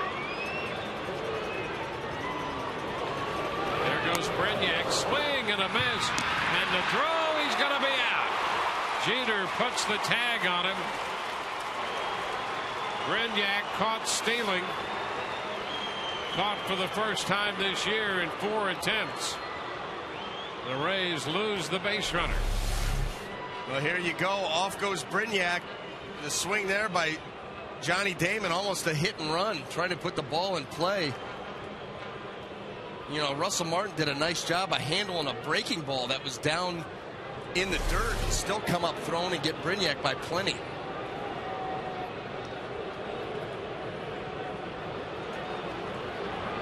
And Damon lifts a foul toward the bullpen. That's going to be out of the reach of Gardner. The count is still 2 strikes.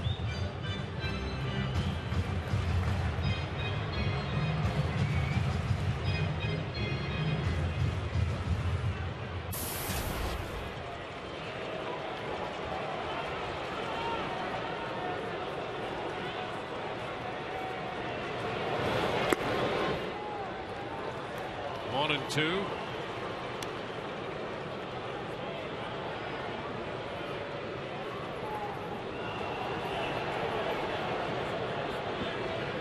The 22 pitch first that seemed to take forever.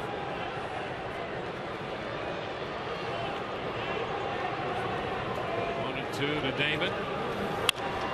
It's a high fly ball down the right field line. That ball is going to be foul. Johnny making a bid, but it was foul. He had a great view of it from the batter's box. The count is still 1 and 2. Boy, that RBI for Brignac, his first in 1 month and 1 day. To look at that ball, just foul down the right side. And strike 3 called on the inside corner. Damon caught looking. The Rays do get on the board on the triple by Bold and the base hit by Reed Brignac. Damon a parting word with Ed Rapolano. We're through 5 and it's 2-1.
sixth inning with Mark Teixeira stepping in, and the Rays shift their defense around with Brignac moving to the first base side of second. Teixeira, Cano, and Swisher coming up. First pitch is a little low. Curveball to start. Teixeira.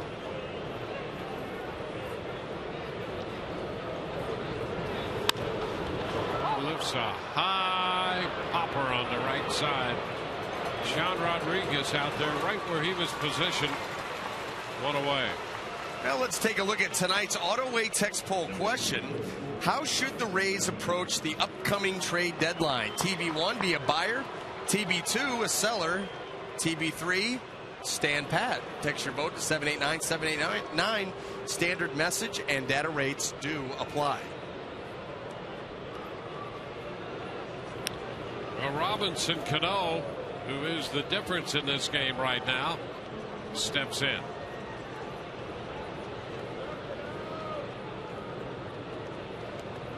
Cano homered following a double by Teixeira in the third. Pitch is a strike.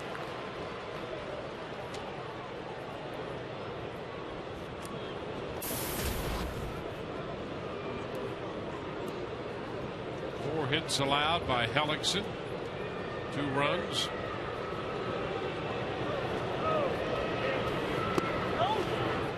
This is down. 1-1. Here's that 1-0 fastball that Cano hit out. He just powered a mistake out over the plate and got that ball the opposite way to the deepest part of the field here. Hit that ball with some authority, and right now that's the difference in the ball game. He lines it, and it's grabbed by Rodriguez. A hard-hit ball off the bat of Cano, and Sean Rodriguez right there with a little leap and a grab at second base. 2 gone. Well, this was a bull here with Sean Rodriguez. You see him down and ready. 1 step and a jump and a snag. Yanked that thing right out of the air. That was nice. A whole lot of time to think. Nice to get it out on a ball hit that hard. Well, that does. That gives a pitcher a confidence boost, because off the bat you're saying, base hit, no doubt about it. You get brought off the hook like that, all of a sudden you're like, okay, now let's get this last guy and go back in and start hitting. Yeah, that's like checking your bank account, realizing you got more money than you thought you had. Yes, or those pants that you wore last week out, and you find like $40 in the front pocket. Awesome. One strike. I've done that at least like 35 times. It's a ground ball chopped to first. Kochman's going to make the play unassisted. 1, 2, 3 go the Yankees. 2-1 New York.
Ford dealers.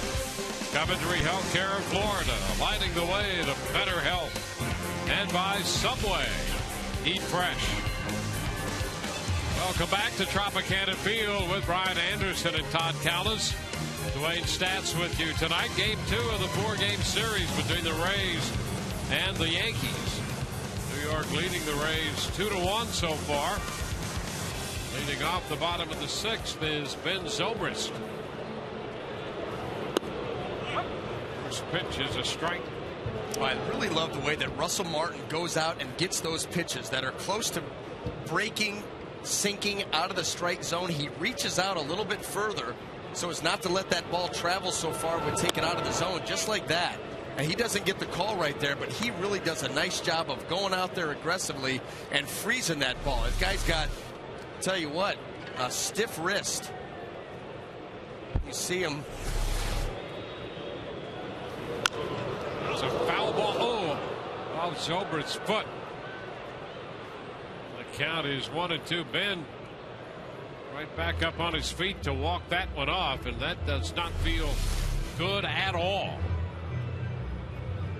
Well, this ball in, and boy, he catches it right off. You hope it got him more on the calf than the side of the shin, because we've talked about this over and over again, but you know as well as anybody, in the front of that shin right there, there's just no protection. It's skin and bone, and those, you hit it hard enough, you can crack it. Well, something similar to that has kept Matt Joyce out of the lineup for the Rays, but he fouled that ball off his knee, and then on the next pitch hit a home run. And when he went down with that foul ball off his knee, I mean, he appeared that he might not get back up again, but did, and then hit a home run. And now Zobrist. Yeah, see, that's just below more than meat. Yeah, but yeah, you gotta think that Matt Joyce must really be hurt, because obviously I think it goes without saying how important these games are, and you certainly would like to have your all-star right fielder in the lineup. So he must be banged up pretty good. Zobrist out on strikes, reaching there on a changeup.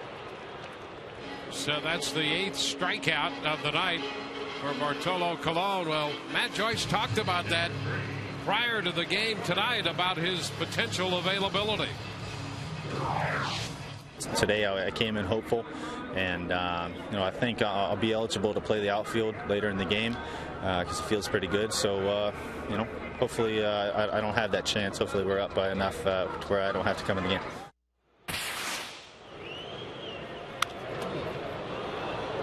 Longoria fouls it back. That's a strike.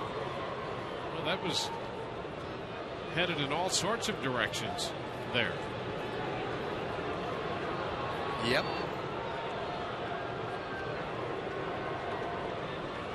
Has walked and struck out. Pitch is high. It's 1-1.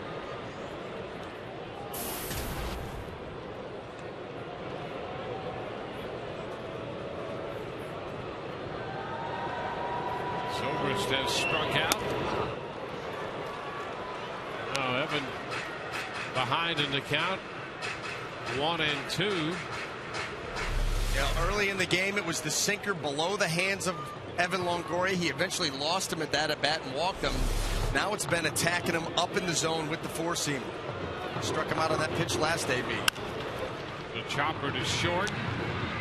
Jeter makes the play. 2 up and 2 down.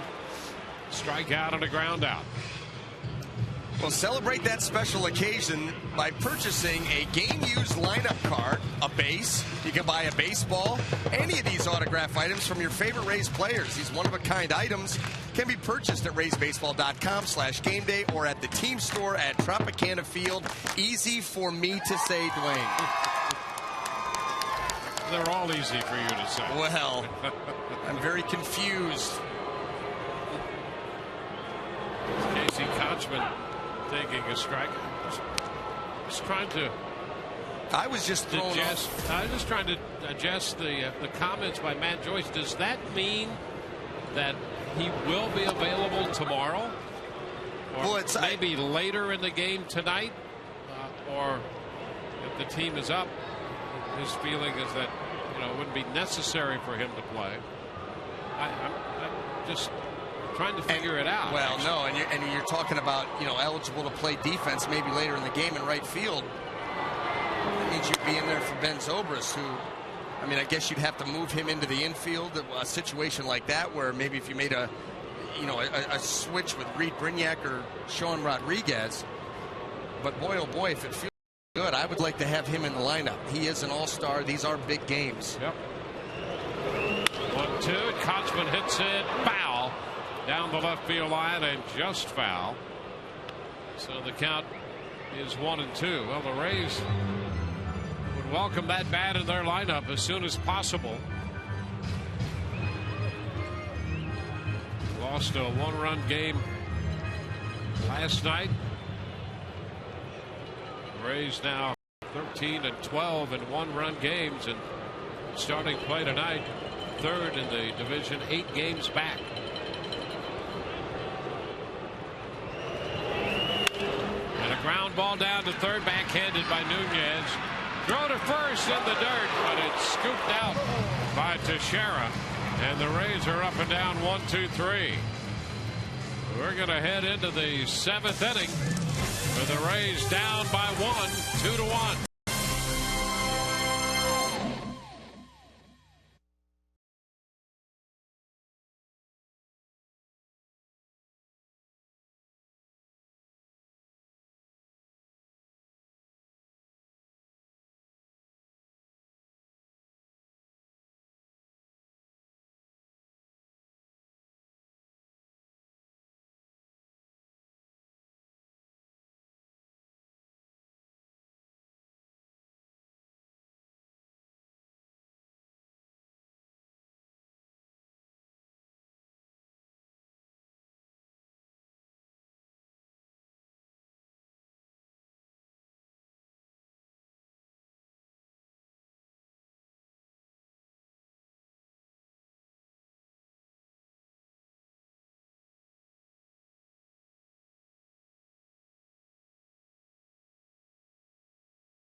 Lead.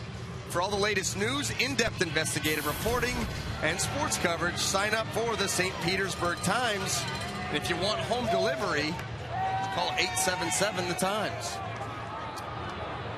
Well, here at Tropicana Field tonight, we're moving into the 7th inning. Jorge Posada will lead off for New York, and Jeremy Hellickson is set to make his first pitch of the inning. It will be his 100th pitch of the night. He's given up 2 runs, 4 hits. One of those hits to Posada, a single back in the second. And the first pitch is a strike on the inside part of the plate. Jake McGee, the hard-throwing left-hander, is now up in the Rays bullpen. Good to see Bobby Ramos back with the club, too, down there in the bullpen for the Rays. High foul. That's going to be out of play. 2 strikes. Bobby been a little under the weather leading up to the All-Star break. Took the break and then another series. Spent some time at home with throat infection. It's good to see him back active.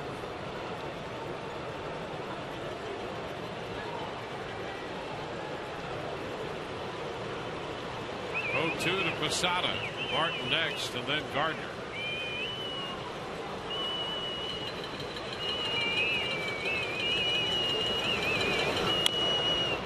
Foul ball. Down holding at 2 strikes on Posada. Tonight's game brought to you in part by Geico. 15 minutes could save you 15% or more on your car insurance. Visit geico.com today.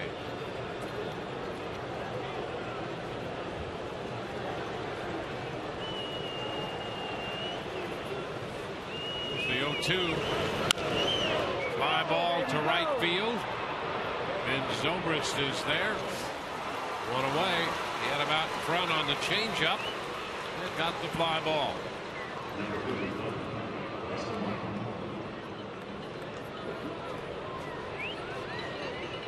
Jeremy Hellickson working one out into the 7th. First outing since July the 3rd. Been pushed back the series in New York right before the All-Star break because of the rain out. Russell Martin pitches down, a ball and no strikes.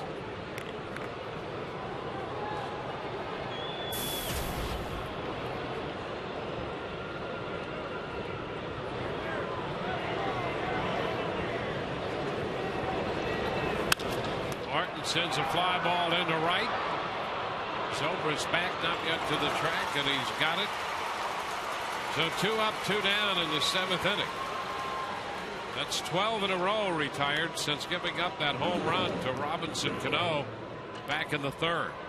So Jeremy Hellickson has very quietly settled down, given his offense an opportunity to climb back into this ball game by ripping through this Yankee lineup. He gave up that one big hit. Like you said, Dwayne, it's really quieted these Yankee bats from that point on. Got a chance. Pretty good distribution there. 7 strikeouts, 7 ground balls, and 5 fly ball outs. Yeah, and really Jeremy Hellickson more of a fly ball pitcher. I mean, his ground ball rate right around 40%. So he does keep the ball in the air quite a bit, but has done a nice job keeping the ball down in the zone tonight, changing speeds, picking up some strikeouts along the way. First pitch fastball then for a strike to Gardner. Look what he's done with those pitches. After 49 through the first 2, he has really become economical. Swing and a miss. Gardner out in front of a changeup. You know, and that's what we thought coming in with the big layoff. How sharp was he going to be early on? Well, 49 pitches through 2. Not as sharp as you would like, but boy, oh boy, did he find it in a hurry.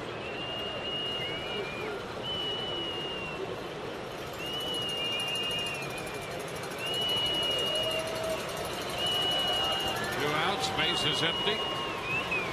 The 0-2. And a base hit shot up the middle, a fastball. Gardner puts it into play, shooting it into center. So the streak stops at 12. Gardner's second hit tonight. Well, here it is, just a ball that stayed middle of the plate. Gardner just took it right back up the middle. Now you got to believe here, with Gardner having swiped his last 13 bags in a row, got 27 on the season, that it's just a matter of time before they test Hellickson Chirinos. Yeah, I think you're right about that. Jim Hickey's going to go to the mound. Gardner had a little slow start in the base running department, stealing bases this year, but has been back to his normal form. He's stolen bases for his career somewhere in the 84th percentile. Yeah. At the time he's successful. He's a very good base stealer. Well, he started off the year 5 out of 11. And then since then is going 22 out of 26. And like I said, the last 13 in a row.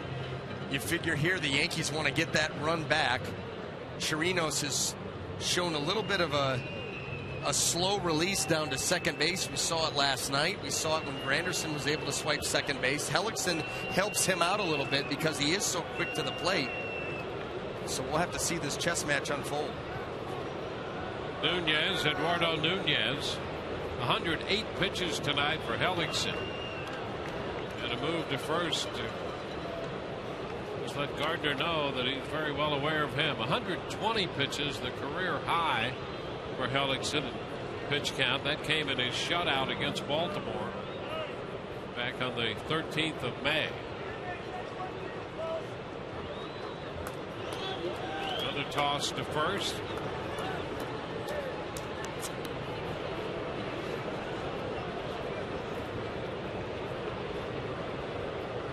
Gardner on base for the second time tonight. The first time he had Jorge Posada on base in front of him. But he's thinking about trying to get into scoring position here in the 7th inning. And again a move over. No count yet on Nunez.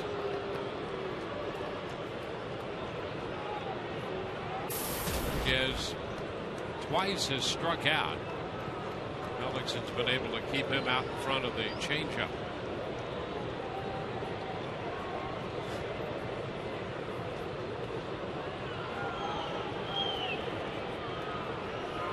Pitch taken low. Laid off the changeup there. 1-0. Well, that's the other pitch that, or the other thing that Gardner would love to run on that pitch. Give himself just a little bit more time. That's a pitch that's been very successful against Nunez tonight. Had some very awkward swings off the changeup from Hellickson.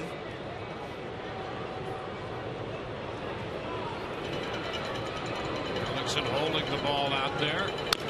The pitch is tapped foul.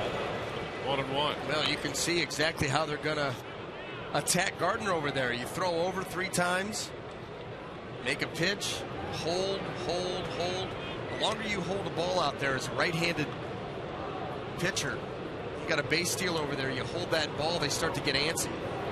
Their jumps typically aren't as good. Sometimes they start to sink into their heels a little bit. They want to get some timing and go in good rhythm. Holding the ball keeps them from doing that. He's gone. Pitch up and away, and the throw is not in time.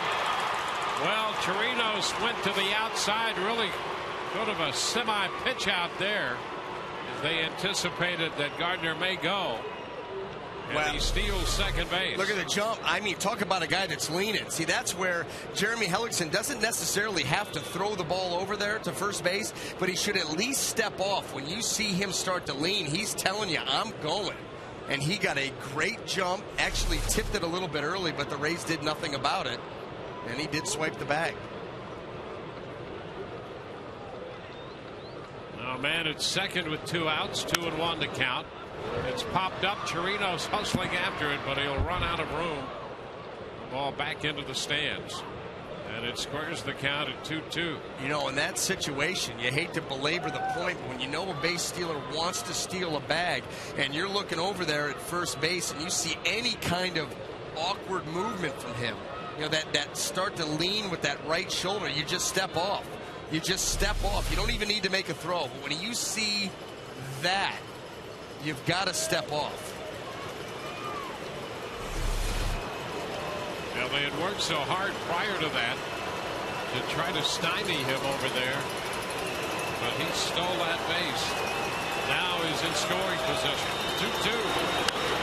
It's fouled away. It was a fastball foul out of play. Get him sped up for the changeup here.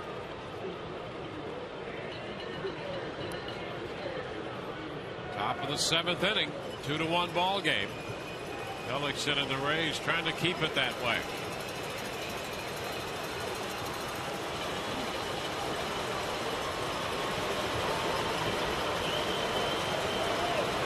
Two again, down and away. Fastball, and the count is full.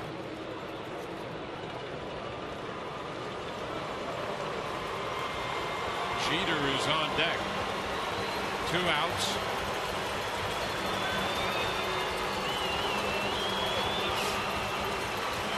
Over singled with 2 outs and a swipe second.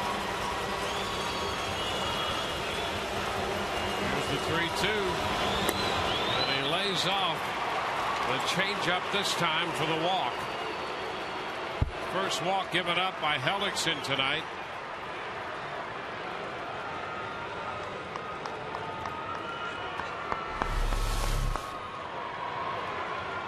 continuing to try to get Nunez to chase. But once he got to 2-2, he yanked that fastball way out of the zone, didn't give himself a chance, and then even that changeup. Nunez, it was not a competitive pitch off the plate, below the zone. Not quite quality enough to get a swing. Well, here's Jeter. He has struck out and twice has grounded out, once to Longoria, and the other time to Brignac.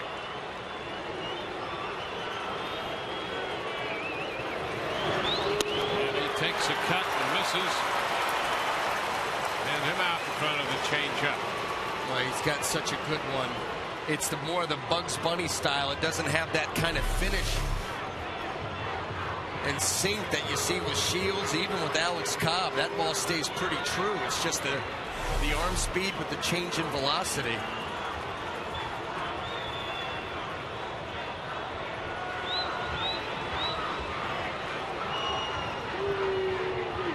Hellickson surrendered the 2-run home run back in the 3rd inning to Robinson Cano. Then retired 12 in a row. Put up a single and a walk and a steal since then. The 0-1 to Jeter, and he takes strike 2. Fastball, Jeter tracked it all the way in, and it was a called strike by Rapuano. Got a good look at it. This one all over the plate, right at the bottom of the strike zone. Right now he's got Derek Jeter in between. He's got him thinking. Swing and get way out in front on the changeup and then take the fastball.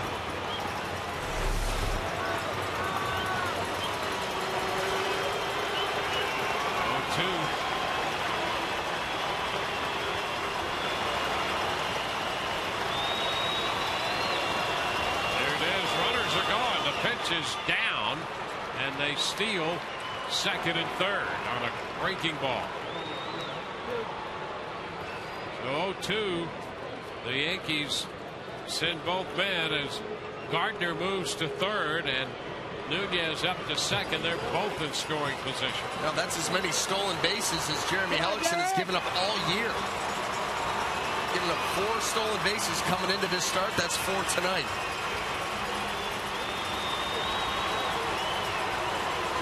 So 1-2 count to Jeter.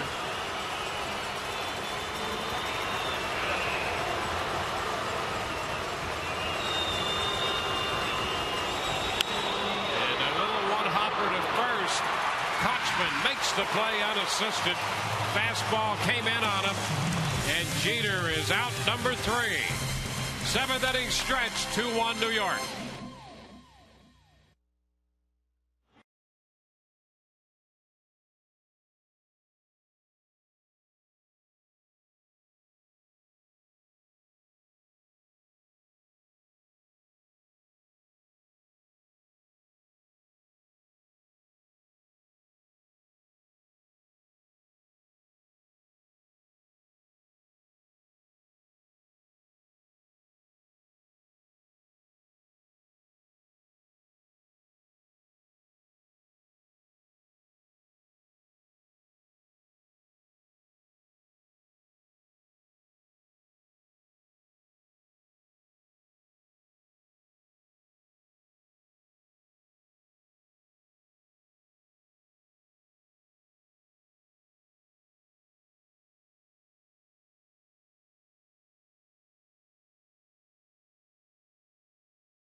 B.J. Upton in there to lead off the bottom of the 7th. He looks at a fastball around the knees for a strike. Bartolo Colon on the hill. Just over 90 pitches for Colon, and he's ahead of Upton now, 2 strikes. I think what you're going to see out of Bartolo Colon from here on out is maximum effort on every pitch. Got a very small margin of error. Pretty good back end of the bullpen. The Rays will threaten, so you will see everything Bartolo has left. Into the dirt. A ball and 2 strikes. Well, Upton 1 for 2 tonight, and a home run off Bartolo Colon in New York.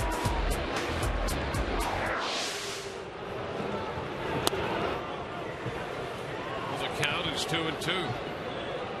He tried that little backdoor sinker where he shortens up his stride, which will allow him to get a little bit better extension, a little bit more movement on the fastball. And he missed. Well, a full count. 2 slider there, and Upton, who initially was down 0-2, now 3-2. You know, you see that happen a lot with pitchers. They're so afraid to make a mistake with 2 strikes. You know, he came out aggressive, strike 1, strike 2, and then the last 3 pitches almost like he's feeling for the zone. 2 and a foul ball, a fastball, got a little piece of it. Well, BJ, the home run he hit was off a slider off him up in New York. Yeah, that was a hanger, and he deposited it for him out in left center field. Actually, left field.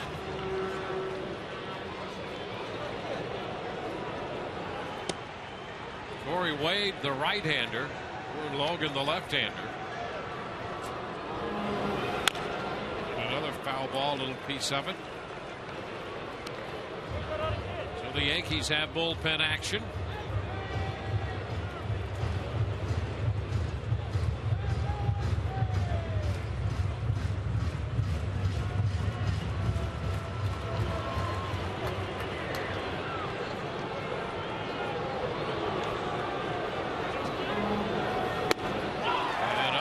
Out on strikes. Well, he started him with a couple of fastballs, and he finished him with a 3-2 fastball. That's 9 strikeouts. That's a season's high for Bartolo Colon. Well, the Mosaic Company and the Rays are working together to end hunger through home runs for food. With each Rays home run, Mosaic donates $500 to Feeding America Tampa Bay. So far, $45,000 has been donated. Robinson Chirino shortens on the bat, takes a fastball up. 1 ball, no strikes.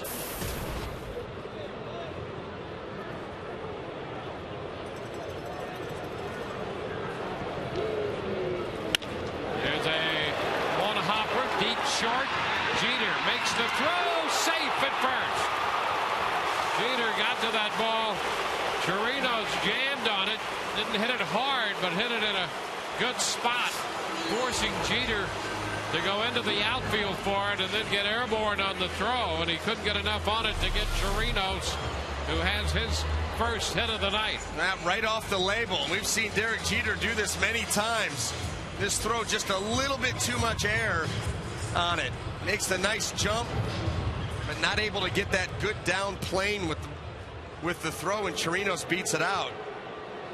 About a half a step. So the Rays have a base runner.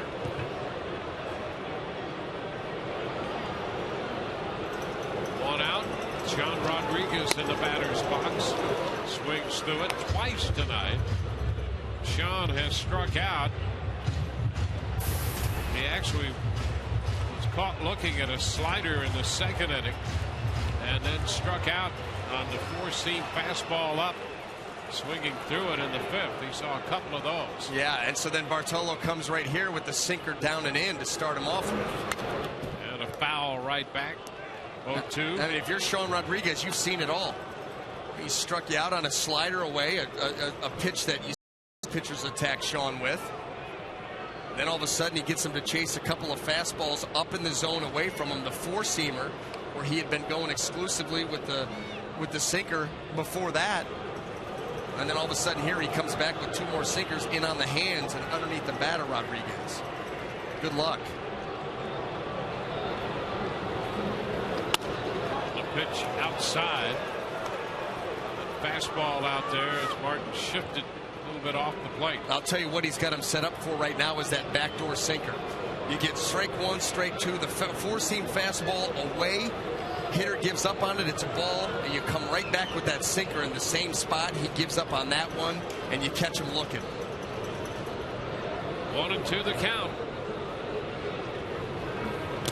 And the pitch is down. That's exactly what he tried to do. Yep. Yeah, exactly what he tried to do. The backdoor sinker, he just threw it right into the ground. Had him set up for it, just didn't execute. Colon, 104 pitches now, and here's the attempt. Here it is. There's the 90-mile-an-hour sinker. He just yanked it right into the ground.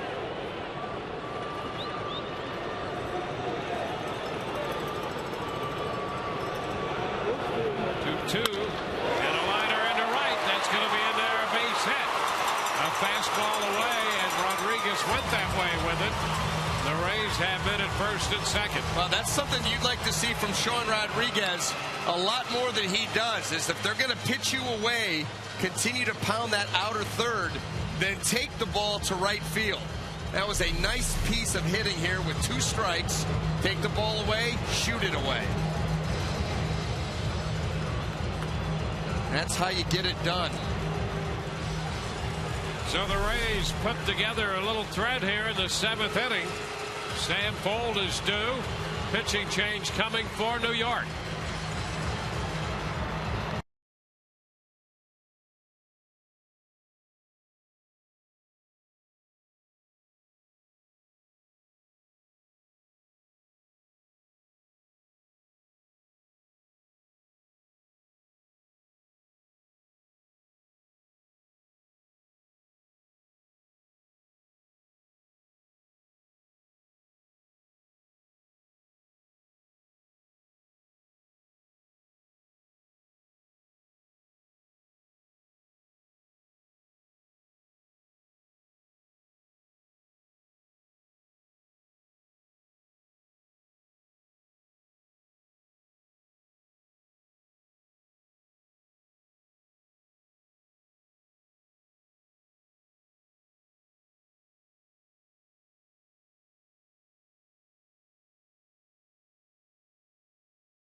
Telecast is presented by the authority of the Tampa Bay Rays and may not be reproduced or retransmitted in any form. The accounts and descriptions of this game may not be disseminated without the express written consent of the Tampa Bay Rays. That's it for Bartolo Colon tonight after 105 pitches. He's out of there with runners at first and second, 6 1/3. Giving up a run, 9 strikeouts, a season tie, 2 walks and 5 hits. Boone Logan, the new pitcher, and Justin Ruggiano will come on to pinch hit for Sam Fold with the left-hander in here.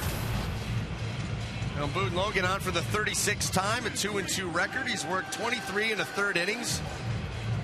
The 22 strikeouts, a couple of home runs. Looking to get a ground ball double play here out of Ruggiano. Ruggiano 212 against lefties with a home run. His first home run of the year for the Rays came against the left-hander Derek Holland against the Texas Rangers. First pitch from Logan is a strike. I'll tell you what, you've got Derek Jeter pulled somewhat up the middle, a big hole over there on the left side. You see where Jeter's at. You see the hole that he's got to work with, Ruggiano. Swing and a miss as Logan kept that ball away from him. And he wouldn't have to hit it that hard. That's the thing. Boone Logan, he's going to stay out there and make him reach for it. But, boy, he's got a lot of room to work with because Nunez is somewhat guarding the line. Jeter shaded up the middle. Yeah, and the other thing about that is that Chirinos, or a catcher, not the average catcher in terms of speed. It's a high fly ball into center field. Granderson, he lost it. That ball wound up hitting the turf. That's going to be a base hit. That was a towering fly ball up there. And down it came. The bases are going to be loaded. Well, maybe just the break the Rays needed. That was just a routine fly ball off the bat of Ruggiano. And you can see Granderson start to drift on it a little bit. And at the very last minute, he kind of holds his arms like I don't know where it's at. Right there. So the Rays get a break right there. You would see that occasionally in the Metrodome.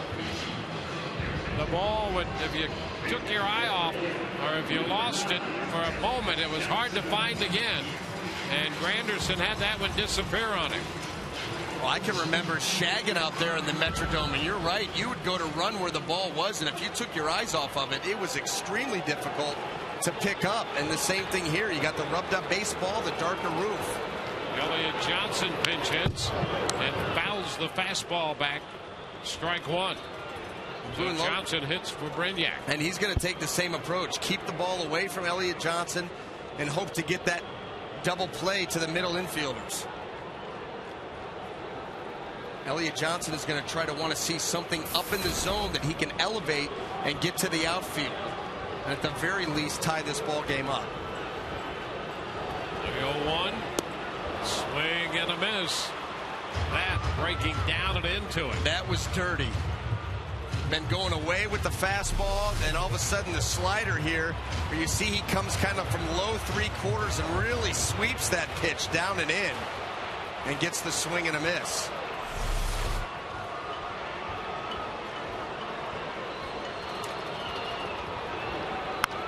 Foul ball rolling toward the Rays dugout. So Chirinos is at third, Rodriguez at second, and Ruggiano at first on what turns out to be a base hit on a fly ball that Granderson lost against the background of the roof. And we harp on the little things with the Rays. Well, here's your opportunity. Down a run, you got bases loaded with one out. You got to come out of this with something.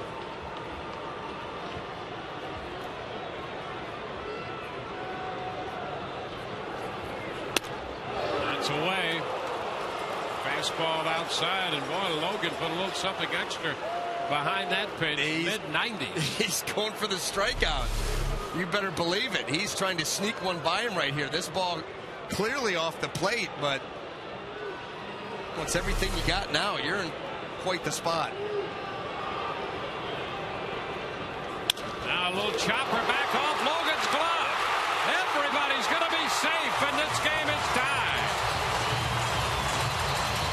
Well, they threw him another fastball and just enough contact to get it over Logan's head, off the glove, and the Rays have tied this game. Well, the Yankees have gift wrapped this run for the Rays, and still in this situation, a fly ball to center field that Granderson lost should have been caught. That was a tailor-made double play ball there for Boone Logan. Right off the end of the bat, right to him. I mean, just right to him. Wasn't hit hard. He didn't have to jump for it. He just didn't secure the ball.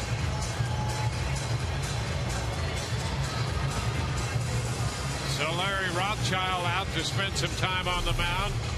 Ed Rapolano, the plate umpire, heads out there to push this along.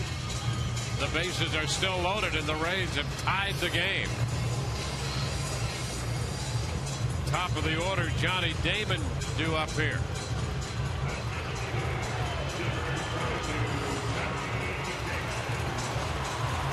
Three singles and the error charged to Logan.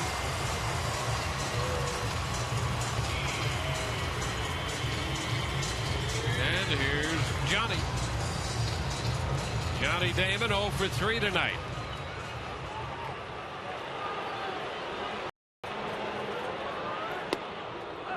And he throws him the slider to start him. That's a strike.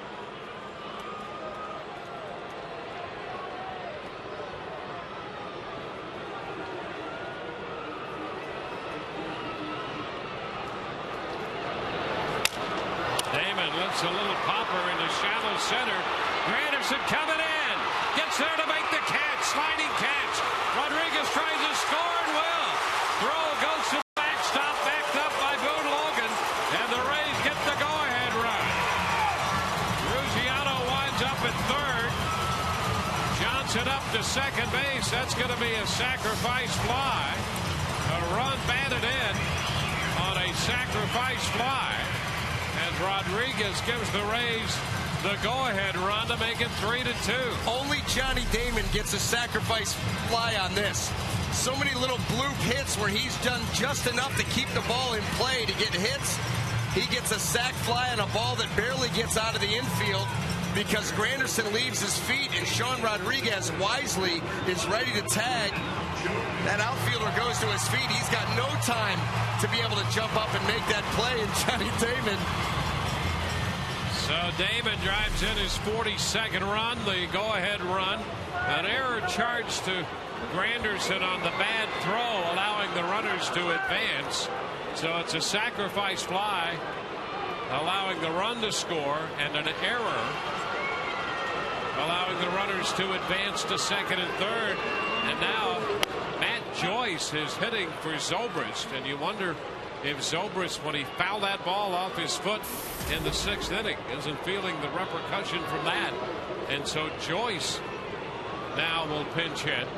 1 strike the count against the left-hander. And swings and misses. 0-2. Well, we were wondering if Joyce could play tonight. Here he is. Zobrist fouling that one off his leg. Yeah, I mean, he got that.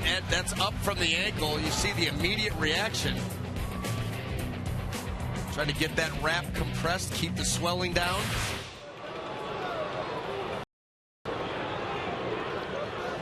Two strikes. And Joyce is called out on strikes. An 0-2 slider. That will retire the side, but the Rays come up with 2 and lead 3-2.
Well, don't miss Friday Fest, presented by Captain Morgan, on Friday, August the 5th, when the Rays host the A's. The first 10,000 women, that's right, women, receive a collectible Rays t-shirt.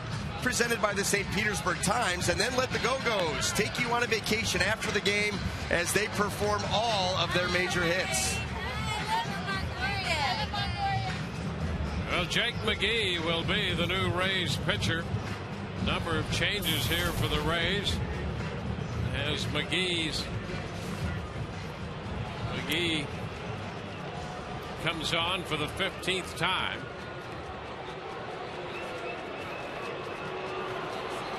Check the other defensive changes for you. Joyce in right field. Luciano is in left. Elliott Johnson is the shortstop, taking over for Brignac. And Curtis Granderson leads off the 8th inning, taking a fastball at 95 for a strike. So 7 innings for Hellickson. 5 hits, 2 runs. He struck out 7, walked 1, hit a man, gave up a home run. And now, after 119 pitches, gives way to Jake McGee, who throws another strike. It's 0-2 to Granderson. A quality slider there. That was a pitch that Jake McGee's first time up here with the Rays earlier this season. You did not see that pitch. Obviously, he's been working on that. That was a quality breaking ball. And a swing and a miss. He comes back with the high-octane fastball to strike him out. He started him with a fastball at 95, then slider, then 97. That's just not fair. He comes with that slider, and then, like you said, just straight overpowers Granderson with 97. That's another thing we didn't see a lot from Jake McGee the first go-round. That big plus fastball. He is feeling like a man who's got a pretty good idea right now. Mark Teixeira will be the hitter.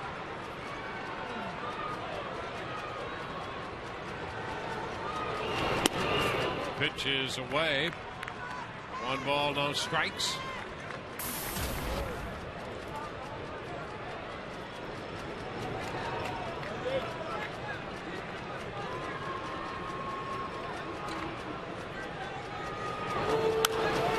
Pitch popped up, foul ball. Straight back and out of play. Counts 1-1.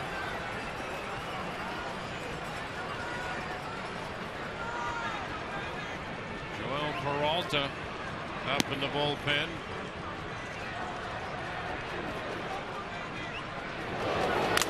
And a foul ball. Another fastball from Jake McGee at 97. Both bullpens busy. Peralta for the Rays and Corey Wade for New York. This fastball here, you see the lean back on the swing right there. That tells you one thing. Teixeira's looking to leave. Really trying to back leg him. 1-2. It's away. 98 with that fastball. Now you see why they talk about Jake McGee, and you start talking about future closer. This is what you expect. The big fastball, the good slider. From the left side.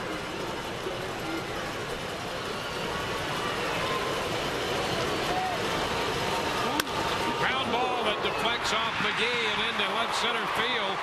Ruziano's going to have to come to get that ball. It's a base hit for Teixeira, deflecting off Jake McGee.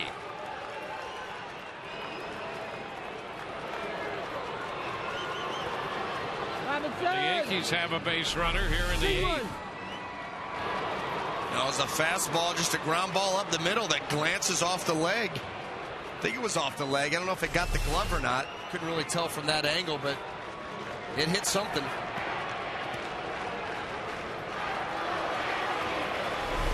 Well, there's going to be Robinson Cano up here now. Yeah, it looked like it got underneath the glove and off the leg. Each team with 6 hits.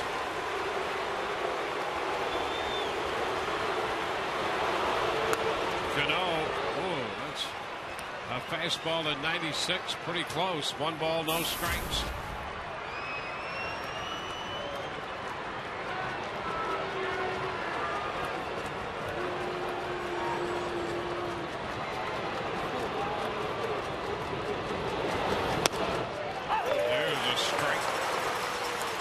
He puts 2 more there. There's absolutely nothing you can do with that pitch. That's a big fastball at the patella tendon on the outside of the outside corner.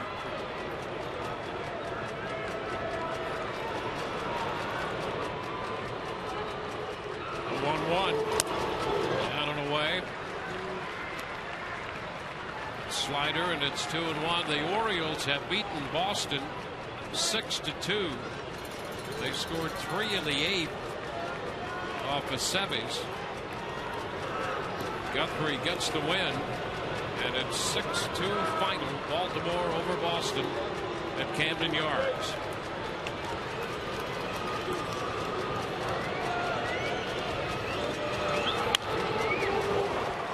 Fastball foul back, 2-2. McGee consistently 95, 96, 97. Well, that shows you what good velocity will do. There's a 2-1 count. Robinson Cano is a very good fastball hitter. Jake McGee throws him a fastball that's thigh high out over the plate, and he still fouls it off over the New York dugout. That ball clearly beat him.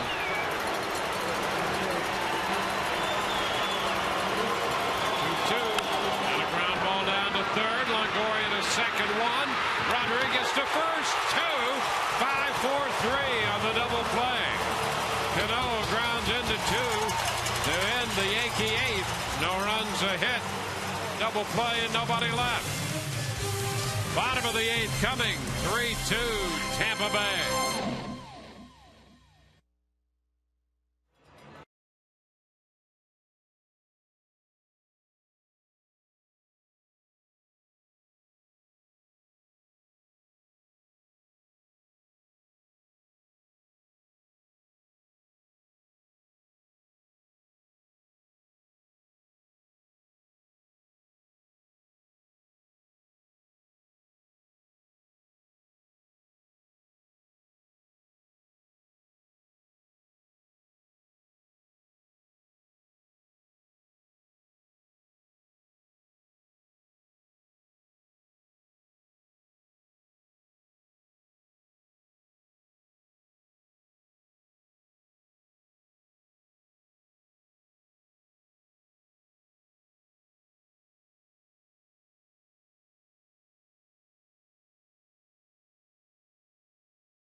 Started by Evan Longoria.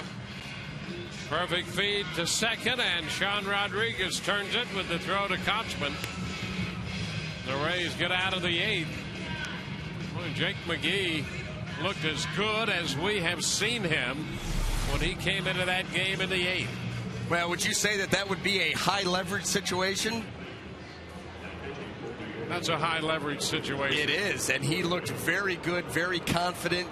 Showed a lot of moxie. Word of the day. Moxie. Showing it there, too. Corey Wade, the new pitcher for New York. And the pitch to Evan, he tried to check, but he could not. That's a strike on the off-speed pitch. Longoria walked in the first inning, struck out in the 3rd, and grounded out in the 6th. And it's a little tap. Martin out from back to the plate, and his throw to first is in time. 1 out. Corey Wade started the year in the Rays system at Durham.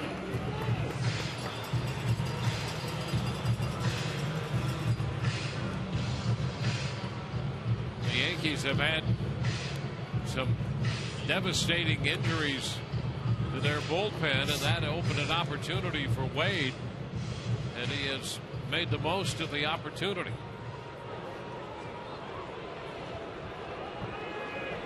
Casey Kochman.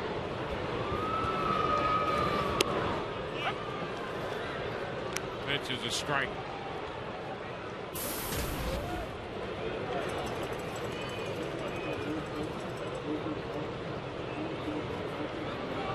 Casey looking for his first hit. Strikeout and a couple ground outs tonight. It's a 1-1 count.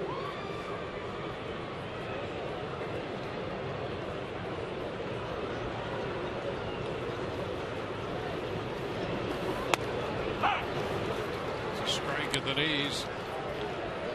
1-2.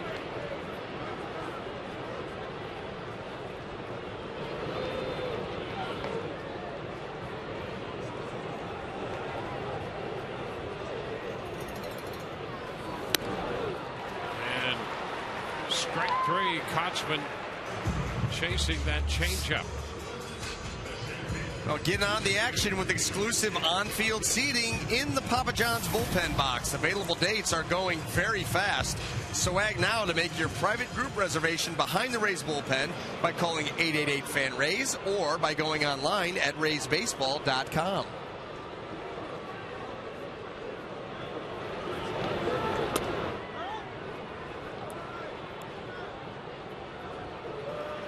DJ checked. Says Dan Sonia down at first base. Wade had shoulder issues last year. 2-0.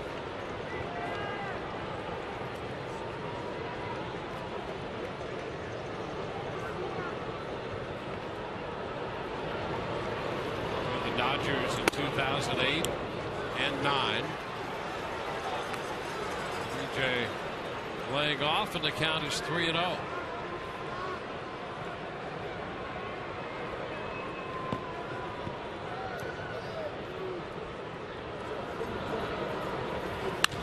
Long foul ball. DJ green light, 3-0, and he had home run distance on it. But he was a little early on that 3-0 fastball. 3-1.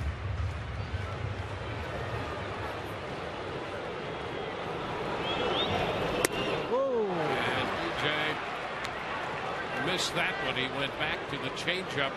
3-1, and now the count is full. Peralta and J.P. Howell.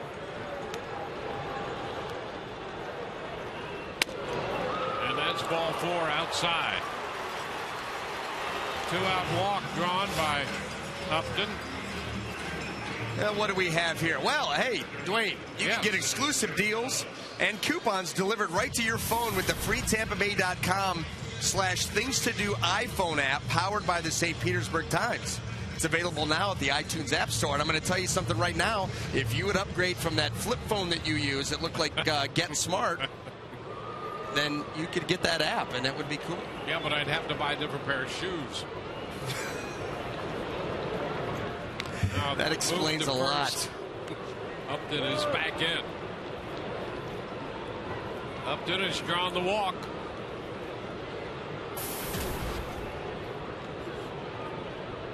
Chirinos singled and scored in the 7th.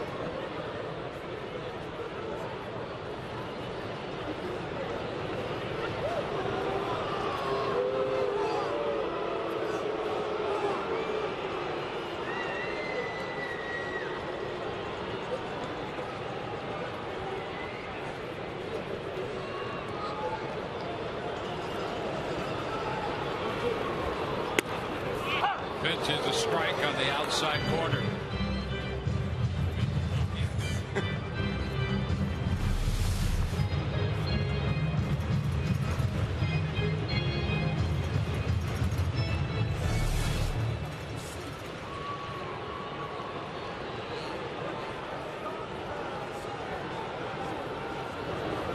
Pitch out, nothing doing. It's 1-1.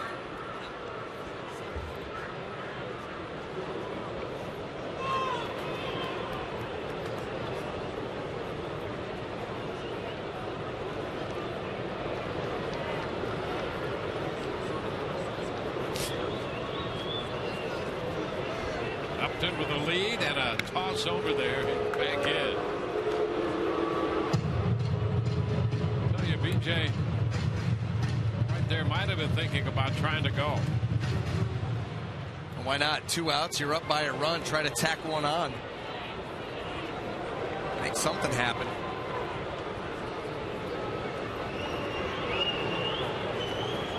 Pitch out again. 2 balls and a strike.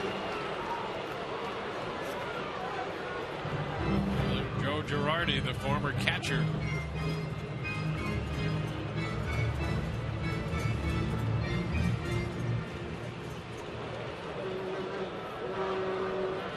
Two and one to count.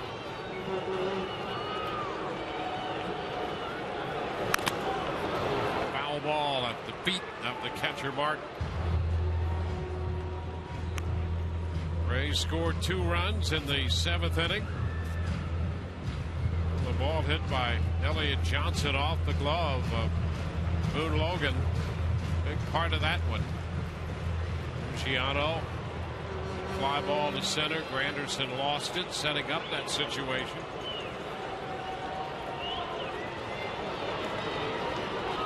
Over to first. BJ back in. Run scored on that tap by Elliott Johnson to tie it. Then Damon hit the sacrifice fly ball to center. BJ back in there. Granderson made a sliding catch, but that allowed Rodriguez to score the go-ahead run. BJ back again. Well, the previous throw over, BJ was leaning, a heavy lean. Had to dive back in. This time a little anticipation on BJ's part. Gets back in standing up. Goes Upton and the pitch is fouled back. A breaking ball. So it's fouled out of play.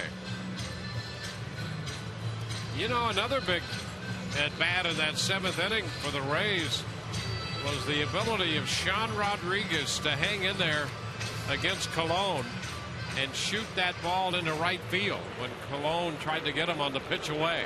Yeah, we haven't seen him go that way too many times, at least not on purpose. But boy, that was a great job of hitting.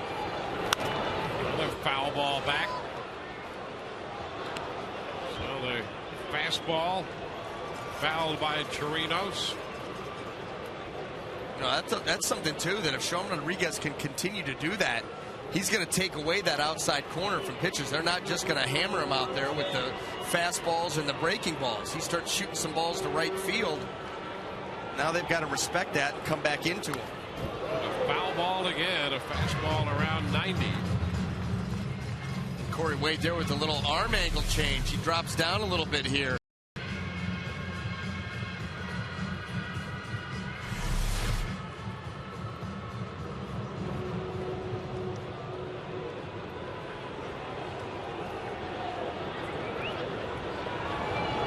Upton at first. A 2-2 count to Chirinos, and there's ball 3. Fastball darting wide. So the count full. Chirinos will see his 9th pitch of the at-bat coming up.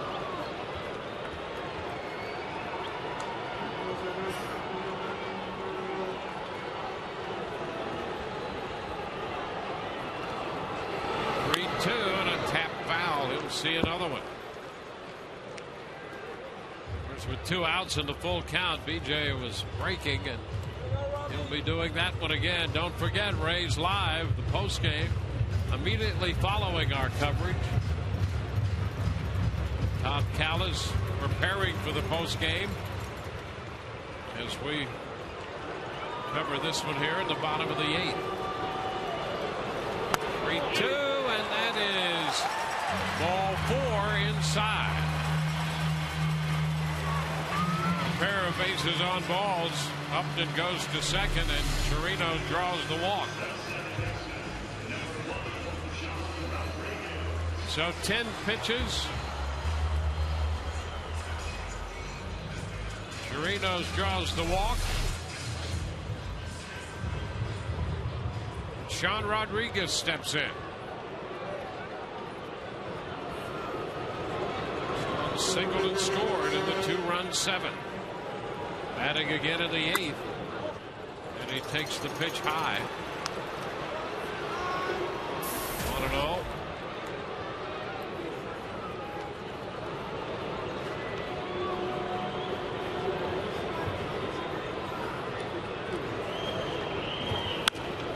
Pops it up. Foul ball. That's going to be back out of play. Curveball up a bit, and Sean jumped on it but fouled it back.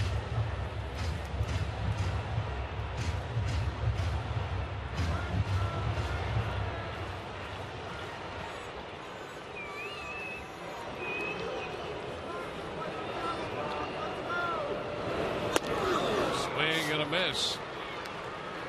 He got to the 1-1 count. He threw him the off speed. Changeup. Yeah, this changeup all over the plate, but you see the quick bat of Sean Rodriguez ripping through there like it's a fastball. The bat was in and out of the zone so quick, no chance to hit that baseball. 1-2. Swing and a high fly ball to left. Gardner is there and makes the catch. So the Rays get a couple men on, but leave them. We go to the 9th. It's 3-2 Tampa Bay.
Strike out 10 batters in a home game, and folks, they are close in this one here. You can take your ticket stub to any Cane's furniture store and get a coupon for a free Papa John's pizza. Plus, while you're there, you can sign up for a chance to meet one of your favorite Reigns players. Cane's, quality so good, it's guaranteed for life. Joel Peralta is the new pitcher for the Rays to face Nick Swisher. Ellick's in for 7, McGee for 1, and here's Peralta. This pitch is a strike taken by Swisher. Kelly Shopik behind the plate here in the 9th, replacing Chirinos.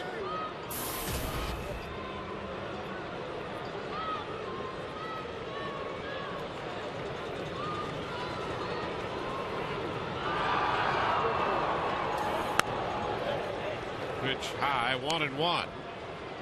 Madden staying away from Farnsworth, Ramos, and Gomes.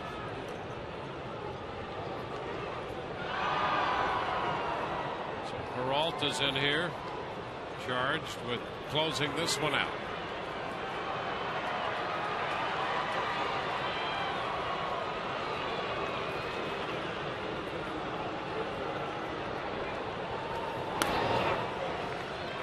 Drops low. It's 2-1.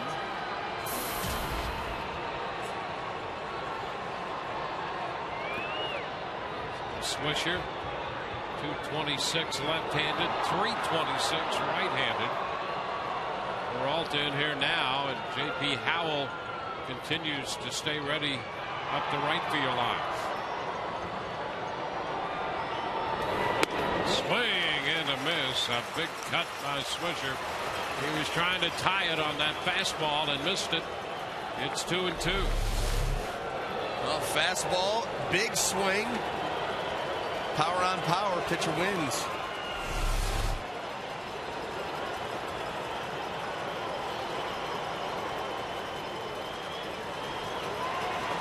So Peralta faces Swisher. Posada on deck. He's a good left-handed hitter and another Story right-handed. That's why JP's down there in the bullpen. Swing and a miss. Peralta strikes out Swisher. Well, strikeout number 9 for Rays pitching. Take another look. Well, right here, a close game. The Rays sticking with the Cardinal baseball rule. If you're going to give up a home run, give it up the other way. Make them beat you to the big part of the field. They stay away, away, away. And they get Swisher to chase a fastball off the plate. And he got him. Now Jorge Posada. And he's going to step in here, and Peralta will face him.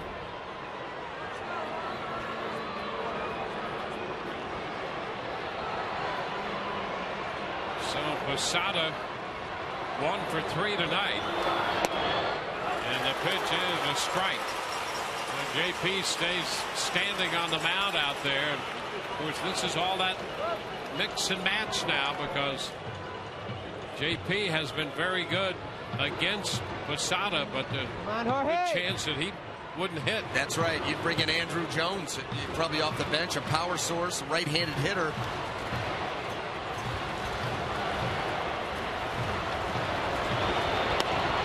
That's a strike.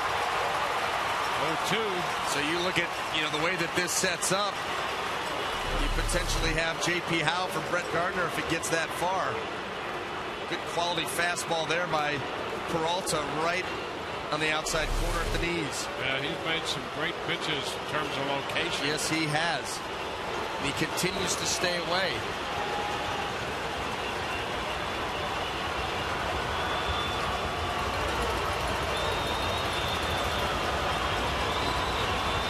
And a little tap, that's foul. Straight back. Holding the count at 0-2.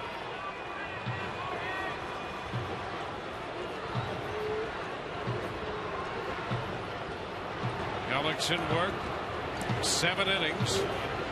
Gave up 2 runs. McGee worked 1 scoreless. And now it's Peralta.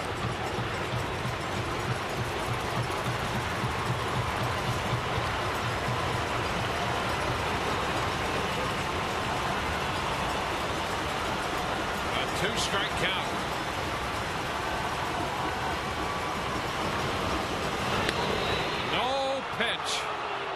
No pitch. And I think they're gonna get him on the quick pitch. And Rapuano talking with Madden here. They're gonna call him on the quick pitch.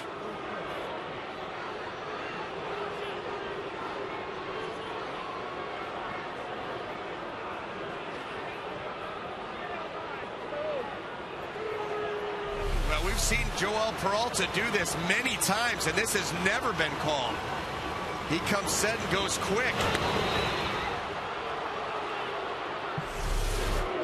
So Rapuano disallows the pitch.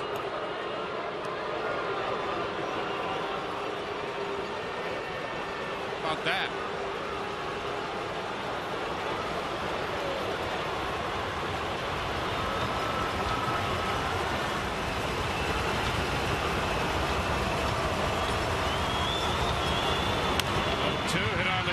First, Kochman makes the play unassisted, and Posada is out this time.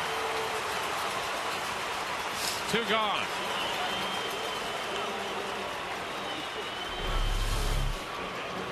Well, out in front Right to Casey Kochman, sure-handed. Take it yourself. And a smart move on that play. You want to not put that ball out there where you have a potential bobble. If you can get to the bag yourself, you take it. No unnecessary throws or tosses.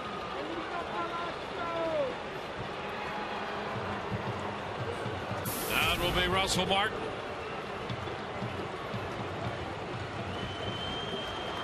Martin is struck out, grounded out, did a fly ball to right in the 7th inning.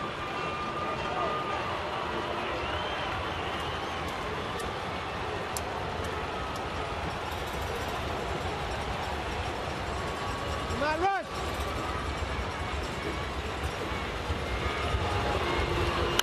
The pitch is popped up. Straight back to the screen and no play. About 4 or 5 rows back, Kelly Shopik hustling to the screen. 1 strike.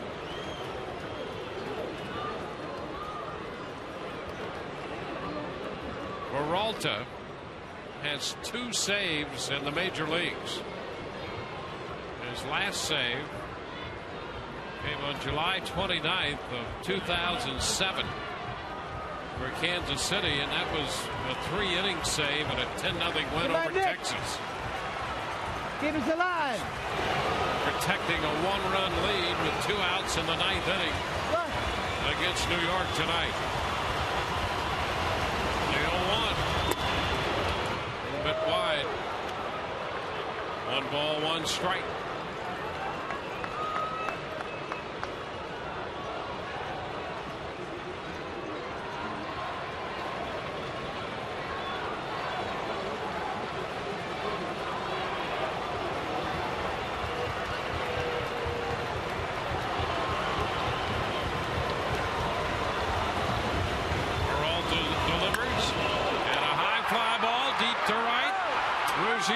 Back on the track with room. Rays win. Martin hits a fly ball to left, and the Rays with a 2-run 7th defeat New York tonight. It's a 3-2 final. 1, 2, 3.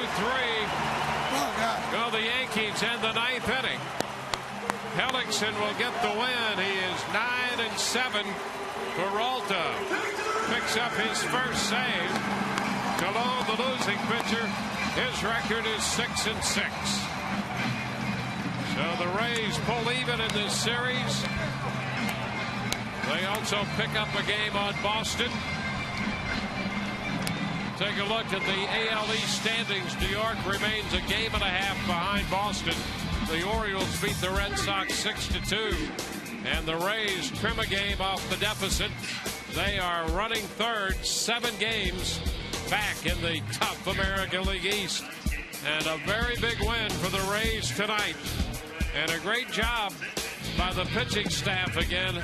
Jeremy Hellickson, you can't say enough about the job he turned in.